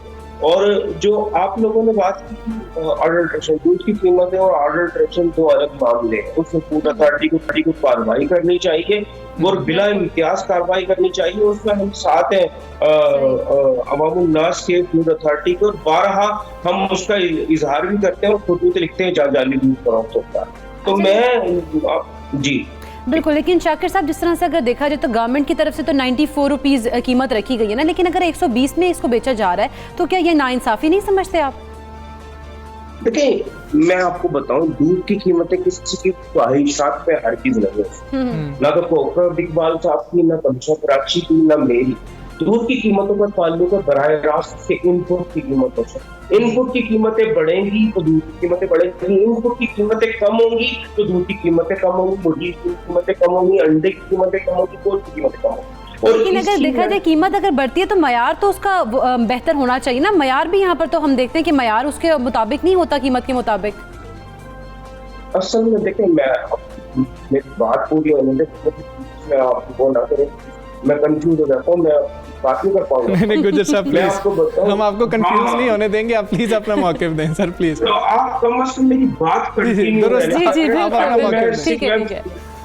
मैं आपको बताऊं कि दूध की कीमतें अगर कम करनी है तो वो हाथ में है ये वफाकी गवर्नमेंट के मिनिस्ट्री ऑफ कॉमर्स से, national food security and research, उन्हें चाहिए। देखिए, और ये एक सनती शहर है कराची और पूरा मुल्क बिल्कुल अलग अहमियत के हामिल है।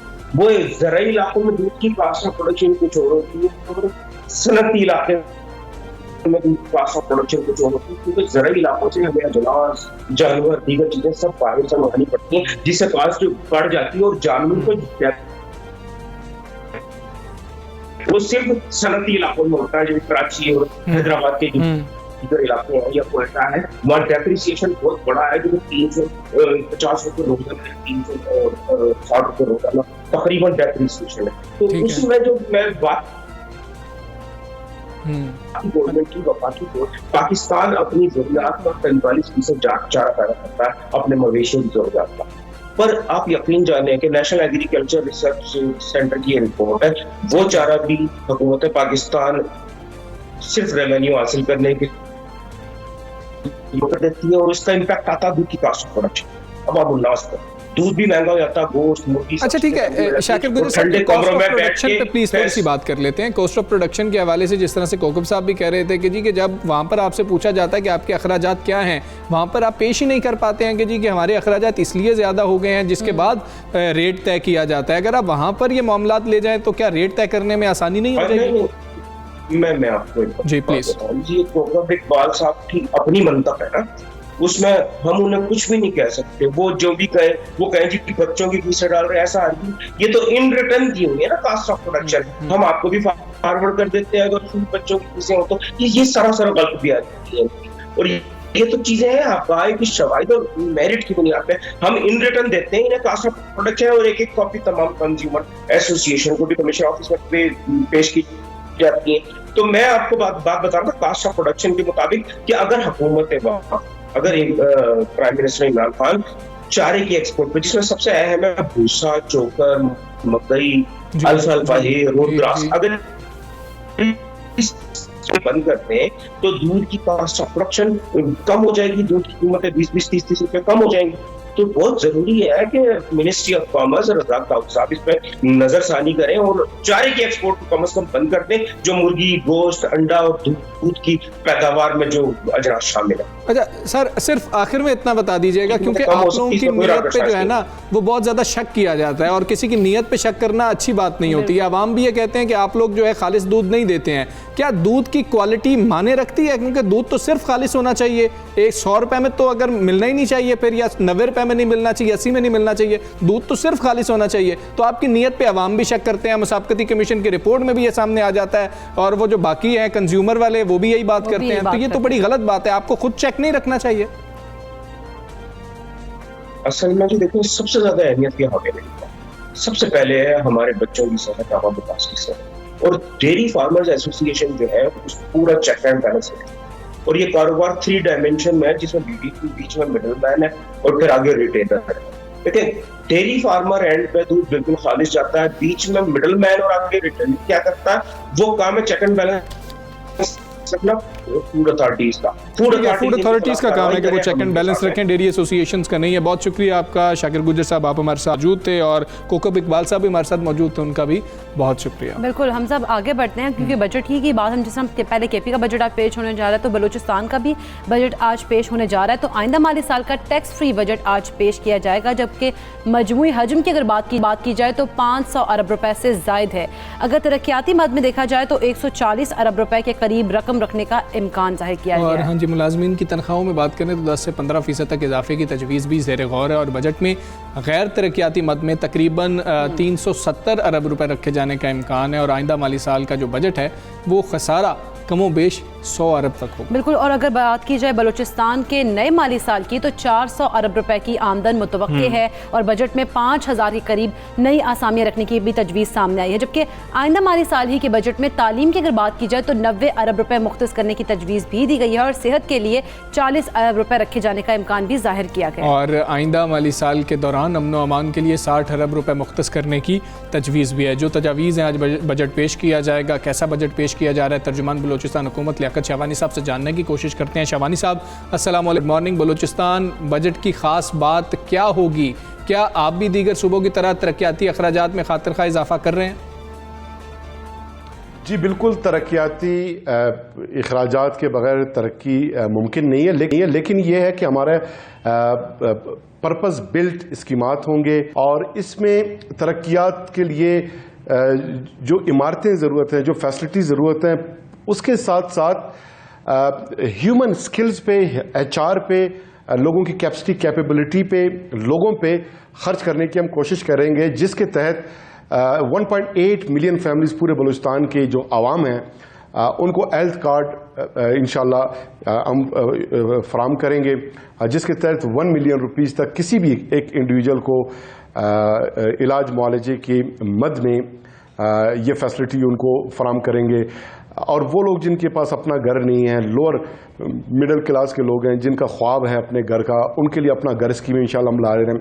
कुमक के नाम से जो हमारे स्पेशल पर्सनस हैं, माजूर अफराद हैं, हमारे बेवा हैं, यतीम बच्चे हैं, उनके वेलफेयर के लिए एक इंडोमेंट, ये भी हमारा प्रपोज है। और इसी तरह मिनॉरिटी कम्युनिटी वेलफेयर फंड ये प्रपोज्ड है, वुमेन इकोनॉमिक एम्पावरमेंट फंड के नाम से ये हमारी एक प्रपोजल है। इसी तरह पेंशन फंड है, फूड सिक्योरिटी के लिए फूड रिवॉल्विंग फंड क्रिएट करने की जो है हमारी प्रपोजल है। और जो नौजवान हैं, गरीब नौजवान हैं, इंटरेस्ट फ्री लोन्स उनको फॉर बिजनेस पर्पस प्रोवाइड करने का, तो ये इस तरह के हम स्कीमात सामने ला रहे हैं कि जिसमें हवाम को ज़्यादा से ज़्यादा फ़ायदा हो। और इंशाल्लाह हमारा फोकस रहेगा हेल्थ पे, एजुकेशन पे। नए हमने प्राइमरी स्कूल्स बनाने हैं, हाई स्कूल्स बनाने हैं, अपग्रेड करने हैं प्राइमरी स्कूल्स को। और हमारा प्लान है कि 132 प्राइमरी स्कूल्स में न्यूट्रिशन प्रोग्राम लॉन्च किया जाए। और इसी तरह 43 बिल्कुल ये प्रोग्राम लॉन्च किए जा रहे हैं। अगर बात की जाए सेहत के शोबे की, तो अब खैबर पख्तूनख्वा में तो सेहत कार्ड दिया जा रहा है। बलूचिस्तान हुकूमत क्या करेगी? क्या इस तरह का कोई सेहत कार्ड खुसूसी बजट में मुख्तस करा रही है? जी बिल्कुल, पूरे बलूचिस्तान के आवाम को हेल्थ कार्ड हम फराम करेंगे, ये हमने फैसला किया है। और ऑलरेडी कैंसर हॉस्पिटल हमारा उस पे काम का आगाज़ हो चुका है। पिड्स ऑन्कोलॉजी बहुत जल्द शुरू होने जा रहा है उसके सर्विसेज। और 11 हॉस्पिटल्स हमने जो है from DHQ to teaching hospital upgrade किए हैं, नए लेबॉर्ट्रीज बनाएंगे। हर एक मेजर हॉस्पिटल में पूरे बलूचिस्तान में 10-10 ICU बेड्स का या उसमें इजाफा करेंगे इंशाल्लाह। तमाम मेजर हॉस्पिटल्स में ऑक्सीजन प्लांट्स ये फैसिलिटी देंगे। और इसके साथ साथ जैसे आपने जिक्र किया, हेल्थ कार्ड हम फराम कर रहे हैं और मेडिसिन हम फराम करेंगे। और बेहतर एक मेकानिज़म के तहत, ताकि हवाम का पैसा, हवाम का मेडिसिन उन तक पहुंचाया जा सके। और नए रिक्रूटमेंट होंगे ताकि ज़्यादा से ज़्यादा डॉक्टर्स और पैरामेडिक स्टाफ की रिक्रूटमेंट हो, ताकि आवाम की चीज़। अच्छा शिवानी साहब, सेहत की तो बात हो गई, हम कुछ तालीम की बात कर लेते हैं, साथ ही सयाहत की बात भी कर लेते हैं। बजट में कितना फोकस इन दोनों पे होगा? देखिए, फोकस ऑलरेडी इन सेक्टर्स पे है। तालीम का तो गुज़िश्ता यानी 2.5 सालों में हमने 243 प्राइमरी स्कूल बनाए, 362 प्राइमरी स्कूल्स को हमने अपग्रेड किया मिडल में, 240 मिडल स्कूल्स को अपग्रेड किया हाई स्कूल में, 142 हाई स्कूल को हमने ग्रेड किया हायर सेकेंडरी में।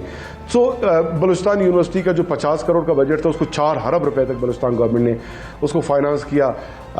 तो इससे आप अंदाज़ा लगा सकते हैं कि कितना हमारा फोकस पास्ट में रहा है। और मज़ीद टॉप प्रायोरिटी पे हमारा हब भी एजुकेशन ही रहेगा, हेल्थ रहेगा। और इंशाल्लाह पानी की फराहमी, नए डैम्स की तामीर, प्लस कुछ वेलफेयर के जो प्रोजेक्ट्स हमने प्रपोज किए हैं, मैंने पहले जिसका जिक्र किया। और साथ ही जो आप टूरिज़म का पूछ रहे हैं, तो टूरिज़म पे ऑलरेडी हमारे साथ टूरिस्ट पॉइंट्स हैं, नए रिजॉर्ट्स हम इस्टेब्लिश कर रहे हैं। हमारा जो कोस्टल बेल्ट है वहाँ पे 1 अरब रुपए सिर्फ ज़ियारत की मास्टर प्लानिंग के लिए हमने रखी थी। 341 मिलियन रुपीस ज़ियारत शाबान वैली को डेवलप करने के लिए रखा गया था।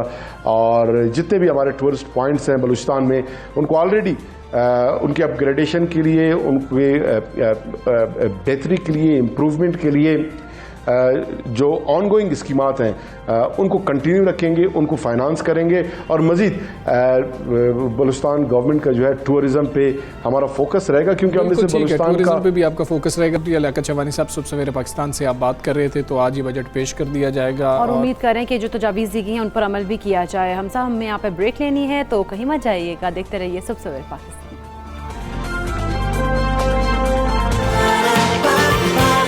सुबह सवेरे पाकिस्तान, सुबह सवेरे पाकिस्तान।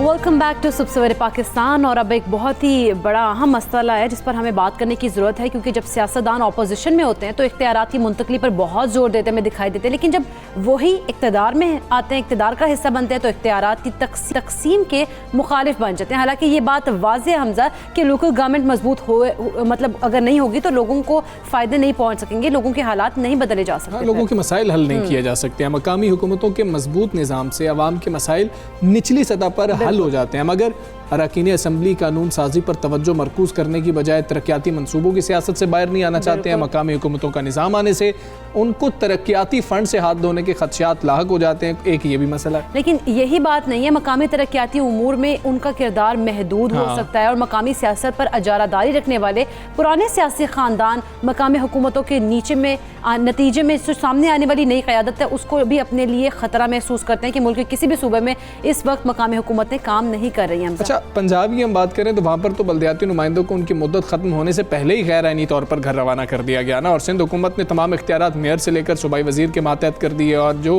आईन पाकिस्तान की ना सिर्फ खिलाफवर्जी है बल्कि आइन की धज्जियाँ भी उड़ाई जा रही हैं। अगर हर जगह पर हम देखें, हम किसी एक सूबे की बात नहीं करते हैं, बहुत ज़्यादा ज़रूरत है, ये सब बात करते हैं, सारी पार्टीज़ बात करती हैं, लेकिन अपने सूबों में हालात क्या हैं वो हम देख रहे हैं। सिंध में तरक्याती मनसूबे नामुकम्मल है, सड़कें तबाहाली का शिकार हैं। जब तक इख्तियारात को निचली सतह तक मुंतकिल नहीं किया जाएगा, मसाइल तो मसाइल हल नहीं होंगे, मसाइल जूँ के तू ही रहेंगे और आवाम जो है उन तमाम तर सूरत हाल में मुश्किलात का शिकार रहेगी और ये तमाम तर सूरत हाल जो है वो बड़ी ख़राब होती जा रही है अगर मकामी सतह पर जो है मसाइल हल नहीं हो रहे। और बात कर लेते हैं रहनुमा पीपल्स पार्टी सैयद कुमैल हैदर हमारे साथ मौजूद हैं। शाह साहब अस्सलाम वालेकुम, गुड मॉर्निंग। शाह साहब, हम बात तो सब करते हैं, डेवोल्यूशन ऑफ पावर की बात कर रहे होते हैं और इल्ज़ाम पाकिस्तान पीपल्स पार्टी पर यह लगता है कि 18वीं तरमीम के तहत पाकिस्तान पीपल्स पार्टी ये तो चाहती है कि सूबे को इख्तियारात मिल रहे हों, लेकिन निचली सतह पर इख्तियारात मुंतकिल करने में पीपल्स पार्टी इंटरेस्ट नहीं लेती है। ये इल्ज़ाम क्यों पीपल्स पार्टी पर लगता है?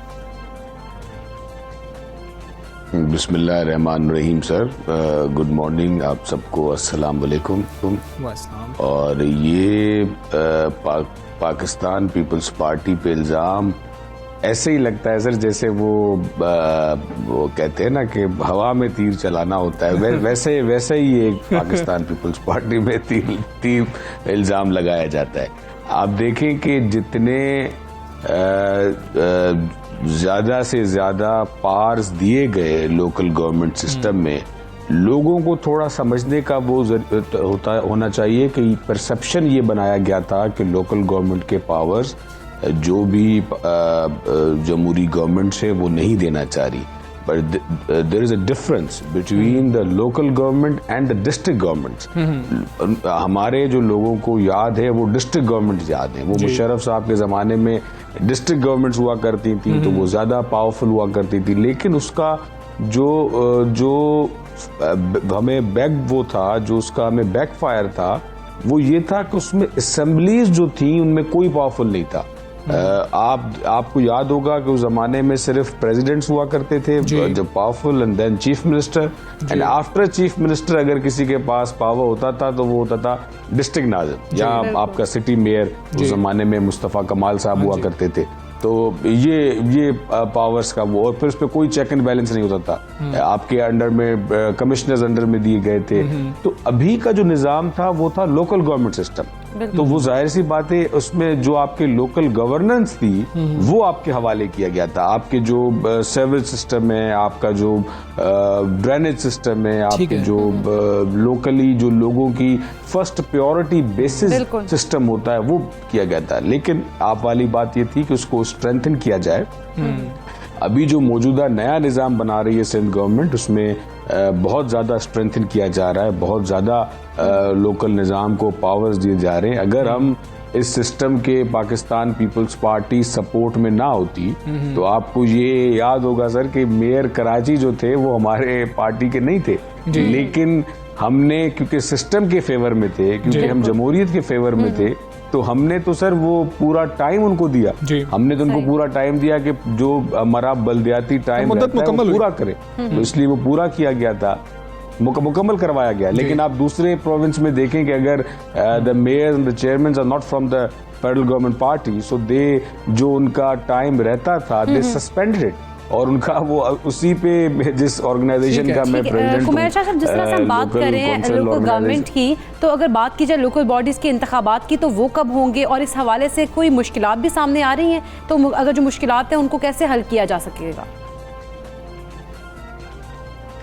देखिए मैम, हम कोई ऐसे सच मुश्किलात नहीं है और हम उस पर काम कर रहे हैं, और इंशाल्लाह आप देखेंगे कि इसी साल की एंड में 2021 की एंड में या 2022 के स्टार्ट में आप देखेंगे कि सिंध का नया लोकल गवर्नमेंट एक्ट आ जाएगा और उसमें ज़्यादा फ्रूटफुल होगा, ज़्यादा पावरफुल होगा, मजीद स्ट्रेंथन उसको किया गया है कि ताकि जो जैसे बहुत सारे ऐसे डिपार्टमेंट्स थे जो पहले लोकल गवर्नमेंट्स के अंडर में नहीं दिए गए थे, मेयर के या डिस्ट्रिक्ट चेयरमैन के, अभी जो हैं इस नए निज़ाम में आप देखेंगे कि वो बहुत सारी चीज़ें उनके होंगी, उनके पास होंगी। ठीक है शाह साहब, ये भी हमें बता दीजिएगा क्या कुछ सेंसस का मसला भी चल रहा है कि उस वजह से कुछ देर हो रही है, ताख़ीर हो रही है, बल्दियाती इंतखाबात कराने में मसाइल का सामना है, तमाम पार्टीज़ जो हैं उस पर एग्री नहीं हो रही हैं क्योंकि वोट्स का ही नहीं पता शायद? नहीं, वो तमाम पार्टीज जो हैं वो इस बात पे हैं कि क्योंकि पुराने सेंसस पे हर किसी को एतराज़ात थे कि गलत सेंसस किए गए हैं और वो जो रियल हैं वो नहीं बताए गए शहरों में, या बहुत सा इवन पाकिस्तान पीपल्स पार्टी का इस पे बहुत बड़ा एक वाज़ेह मौक़िफ़ था। लेकिन इलेक्शन कमीशन ने ये कहा है कि न्यू डिलिमिटेशंस हों और उस पर फिर बल्दियात किया जाए। तो उसी पे ये जो टाइम मैं आपको बता रहा हूँ 8 से 9 महीने लिए जा रहे हैं, वो इसी बात पे लिए जा रहे हैं ताकि जो नए यूनियन काउंसिल्स बनेंगे आबादी के हिसाब से, या नए टाउन्स बनेंगे, जैसे अभी आपने देखा होगा डिस्ट्रिक्ट हमने नया बनाया कराची में, तो इसी तरह नए कुछ डिस्ट्रिक्ट्स आबादी के हवाले से बनेंगे। तो उस पे ये है कि वो डिलिमिटेशंस हो रही हैं for the about the population, and उसके बाद उसको नया किया जाएगा इंशाल्लाह जी। अच्छा शाह साहब, ये बताइएगा क्योंकि आपने लोकल बॉडीज़ के इंतखाबात की तो बात कर ली है, कि इन इंतखाबात के बाद आप इस बात की श्योरिटी देते हैं कि ओहदेदारान को इख्तियारात भी ट्रांसफ़र किए जाएंगे? जी बिल्कुल, ट्रांसफ़र भी किए जाएंगे, ज़्यादा मज़ीद स्ट्रेंथन किया जाएगा। बहुत सारे ऐसे जो पिछले टेन्योर में जो मेयर्स की शिकायत हुआ करती थी या डिस्ट्रिक्ट चेयरमैन्स के प्रॉब्लम्स हुआ करते थे regarding funds, regarding the local power, वो इस नए लोकल गवर्नमेंट सिस्टम में वो उनको दिए जा रहे हैं। और उस पर सिंध गवर्नमेंट बहुत ज़्यादा सपोर्ट है, बहुत ज़्यादा उस पर ताउन कर रही है। डिफरेंट इदारों से मीटिंग्स की गई हैं कि आप इसको मज़ीद स्ट्रेंथन किया जाए, और जी तो इसको ज़्यादा इंशाल्लाह आप देखेंगे कि सिंध का जो लोकल गवर्नमेंट एक्ट होगा 2021 और 2022 वो सबसे बेहतर होगा। बिल्कुल ठीक है सैयद कुमैल हैदर शाह साहब, बहुत शुक्रिया आपका। सवेरे पाकिस्तान से आप बात कर रहे थे, और उम्मीद करते हैं कि जब इख्तियारात निचली सतह तक मुंतकिल हों तब कई ऐसे मसाइल हैं जो जन्म नहीं ले रहे होते हैं। और एक ऐसा मसला जो मैं तुम्हें एकरा बताना भी चाहता हूँ कि जब जन्म ले रहा होता है, जब निचली सतह तक इख्तियारात नहीं होते हैं ना,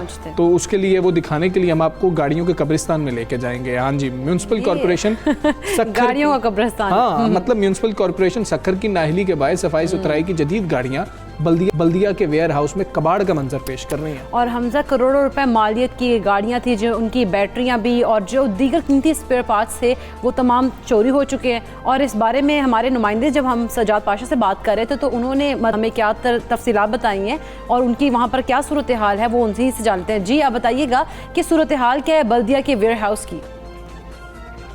जी बिल्कुल, सिंध हुकूमत की जानिब से चंद साल कबल सक्खर शहर में सफाई सुथराई की सूरत हाल को बेहतर बनाने के लिए करोड़ों रुपए मालियत की गाड़ियां जो हैं वो North Sindh urban services corporation निसासिक को दी गई थी। लेकिन निसासिक का टाइम पीरियड जैसे ही मुकम्मल हुआ, ठेका ख़त्म हुआ, तो निसासिक ने जो है वो तमाम गाड़ियाँ म्यूनिसिपल कॉरपोरेशन को दे दी। इस वक्त मैं मौजूद हूँ म्यूनिसिपल कॉरपोरेशन के वेयर हाउस में, जहाँ निसासिक की जानिब से दी जाने वाली गाड़ियाँ जो हैं वो कबाड़ का मंजर पेश कर रही हैं। ये गाड़ियां जब निसासिक की जानिब से दी गई थी तो इनमें सिर्फ चंद एक गाड़ियां ऐसी थी जिनमें थोड़ा बहुत मुरम्मत का काम था, लेकिन म्यूनिसिपल कॉरपोरेशन की नाअहली के बाइस जो है वो तमाम गाड़ियां यहां वेयर हाउस में लाकर खड़ी कर दी गई हैं, जो सालों से यहां पर खड़ी हुई हैं। अगर मेरा कैमरामैन आपको दिखाए तो ये वो तमाम जदीद गाड़ियाँ हैं जो तुर्की से मंगाई गई थी। करोड़ों रुपये मालियत की ये गाड़ियाँ हैं जो यहाँ पर धूप में पड़े पड़े जंग आलूद हो गई हैं। इन गाड़ियों में जो महंगे स्पेयर पार्ट्स थे वो चोरी कर लिए गए हैं, गाड़ियों की बैटरियां निकाल ली गई हैं। यहाँ पर ये गाड़ियां जो हैं वो खड़े खड़े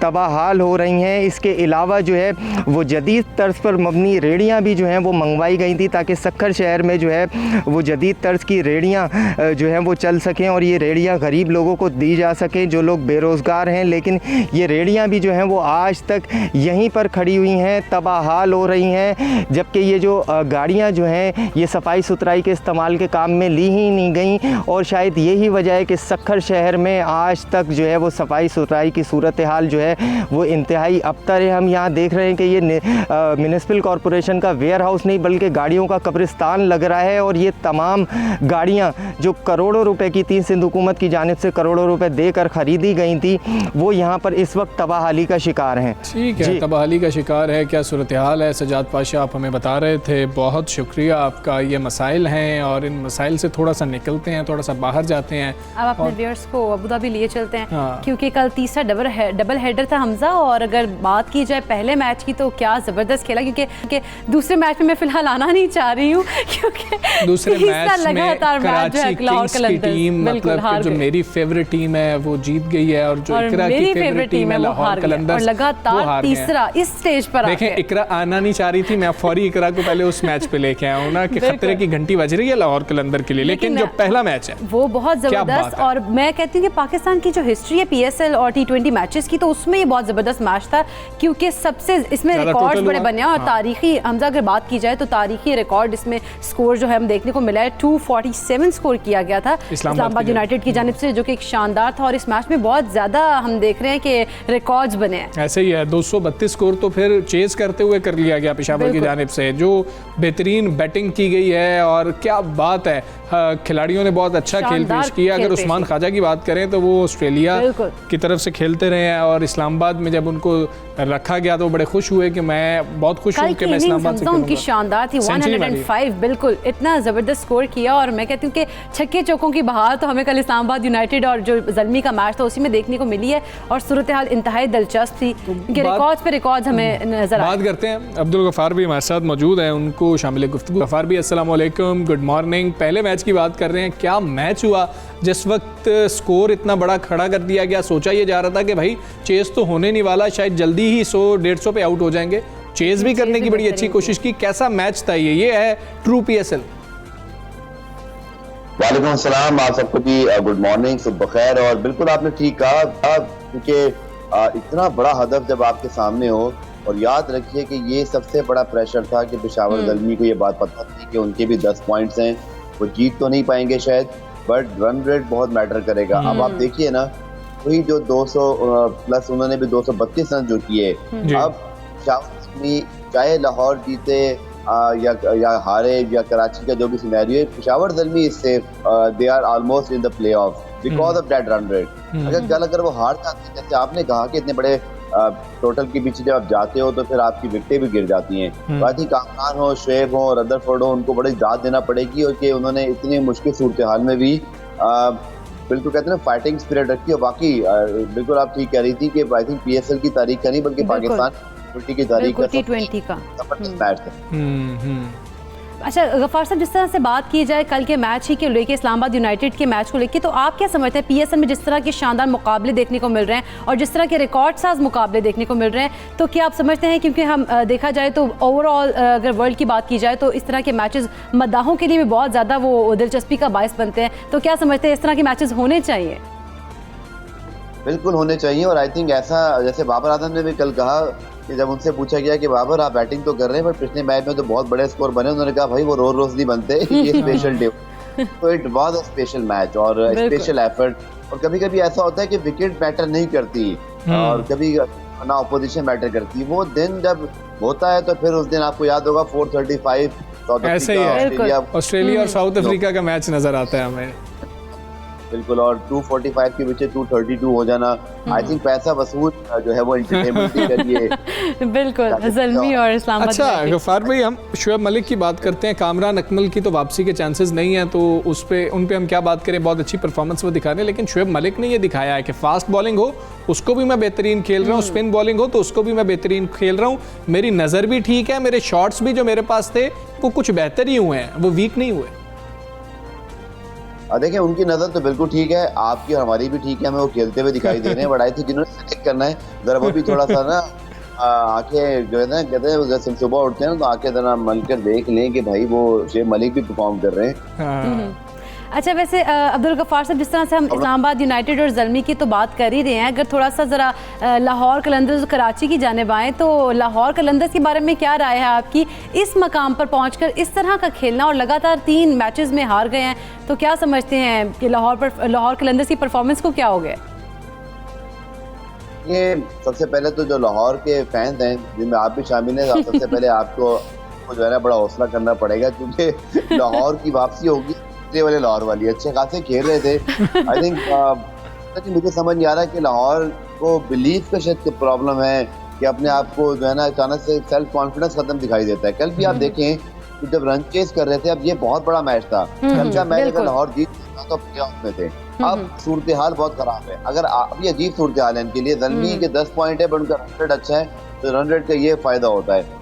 अब लाहौर आज जीतेगा तो फिर तो नंबर 2 फिनिश कर सकता है, मतलब या तो ये बहुत लो है, और अगर हारे तो टूर्नामेंट से बाहर हो सकते हैं, तो ये बहुत मुश्किल सूरत हाल है लाहौर के फैंस के लिए।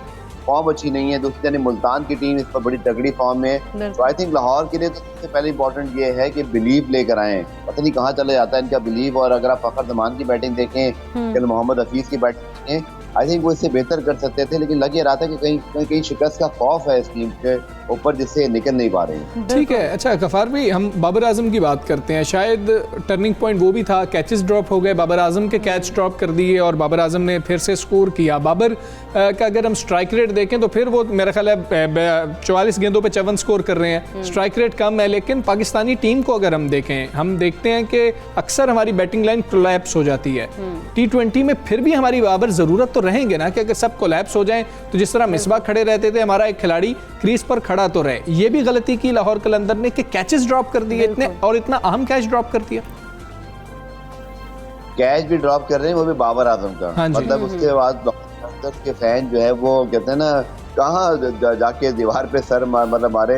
बात ये है कि भाई बाबर आजम के 3 कैचेस आप ड्रॉप कर रहे हैं, फिर उनको रन आउट का चांस दो, तो बाबर आजम को ऐसे चांसेस देने के बाद वो तो शुक्र करेंगे वो उनका दिन नहीं था, वरना वो इससे ज्यादा आपको जो है वो ऐसा खमियाजा भुगतना पड़ जाता है। और कराची पे आई थिंक बहुत ज्यादा हमदर्द पड़ेगी कल इमाद वसीम की कैप्टन, क्या बात है, क्या बात वो तो होती है, लेकिन कल 11 भी अच्छी खिलाई कि हालांकि अबरार और ऑब्वियसली पिशावर ज़ल्मी के जो वकार सलाम खेले, कल उनकी ठीक ठाक पिटाई हो गई, बट उसके बावजूद बहुत अच्छा रीड किया वसीम अकरम ने, और इमाद वसीम ने विकेट को नूर को खिलाया। इमाद वसीम ने कल खुद बहुत अच्छी बॉलिंग की, इसी तरह दानिश शदीद की इंक्लूजन बहुत अच्छा था। तो कल अब ये जो प्ले ऑफ की रेस है ना, इसके अंदर हमदा सबसे इम्पोर्टेंट चीज़ ये है कि आप विकेट को कितना अच्छा रीड करते हैं और आपकी प्लेइंग हेवन क्या है। और आप कल अगर आप देखें ना तो सिपाही बहुत अच्छे उतारे मैदान के अंदर कराची किंग्स ने, और वही जो है वो जीत का पेशखेमा साबित हुआ। बिल्कुल गफ्फार साहब, जिस तरह से हम बात करते हैं मोहम्मद हफीज़ और अगर फहर समान की बात करें तो दोनों सीनियर प्लेयर हैं और अच्छा खेल सकते हैं, और ये इनकी अहलियत है कि अच्छा खेल सकते हैं, लेकिन हमने देखा कि 34 डॉट बॉल सिर्फ इन्होंने कल खेली हैं, और इतना स्लो इनका स्टार्ट था कि अगर इनको खुद भी नहीं महसूस हुआ कि मुश्किलात का शिकार हो सकती है इनकी टीम, इनकी वजह से सिर्फ 34 डॉट बॉल। बिल्कुल, और मैं समझ रहा हूँ आपने 34 डॉट बॉल पे जो है वो जोर डाला कि कितना क्योंकि इस तरह के मैच में इतना स्लो तो नहीं खेलना तो चाहिए था उन्हें। और आप ठीक कह रही हैं, आई थिंक जब आप रन चेज कर रहे हैं और आपको पता है, देखिए स्टेक क्या होता है, स्टेक क्या होता है कि आप पिशावर ज़ल्मी की बात देखें, अगर कल का मैच बस 70-80 रन से हारते, जो वो हार सकते थे, से बाहर उठे, तो आप टूर्नामेंट से बाहर हो जाते। तो लाहौर कलंदर मुझे समझ नहीं आ रहा है कि उन्होंने सोचा क्यों नहीं कि हम इस मैच को हार के टूर्नामेंट से बाहर हो सकते हैं, तो आप तो अपनी बेस्ट क्रिकेट खेलते हैं, बट अंडर प्रेशर आना ऐसे मौके पर इसका उलट किया जा सकता था। आई थिंक वो बहुत बेहतर इससे कर सकते थे। टिम डेविड बहुत अच्छा खेले, या पता नहीं बेन डंक को क्या हो गया, मुझे लगता है कोई ना कोई उनकी जहाँ वो बबल गम है वो गुम हो गई इधर, हमको कहीं वो आप आए, क्योंकि उनके बगैर जो है लाहौर कलंदर की टीम बिल्कुल भी जो है वो मिड ऑर्डर अच्छा नहीं खेल पा रही। और इसी तरह फखर जमान और आई थिंक आज के मैच के अंदर भी I think Mohammad Hafeez Pakistan team के लिए बहुत जरूरत है, आदम खान हो, मोहम्मद हफीज हो, इसी तरह अगर आप देखें हैदर अली हो, ये पाकिस्तान की जो टीम में लड़के सिलेक्ट हुए, आई थिंक इनका भी परफॉर्म करना बहुत जरूरी है। एक जूम आउट करें ना अगर आप पिक्चर को, तो ये भी टेंशन शुरू हो गई है कि हमारी जो नेशनल टीम के जो लड़के जिनकी सिलेक्शन हुई है उनकी परफॉर्मेंस अच्छी नहीं है, और ये आई थिंक दर्द असर बना हुआ है टीम। ठीक है गफार भाई, आप देख रहे हैं कि लाहौर कलंदर्स के जो फैंस हैं उनके स्टैट्स बहुत अच्छे हो गए हैं, वो डॉट बॉल्स को भी देख रहे हैं, चौकों को भी देख रहे हैं, छक्कों को भी, स्ट्राइक रेट को भी देख रहे हैं। अच्छा, इमाद वसीम की आपने बात की, बेन डंक बैटिंग कर रहे हो, 2 स्लिप्स लिए हुए हों, ये कैसी कप्तानी हो रही थी कल, और फिर स्लिप में कैच भी आ रहा है।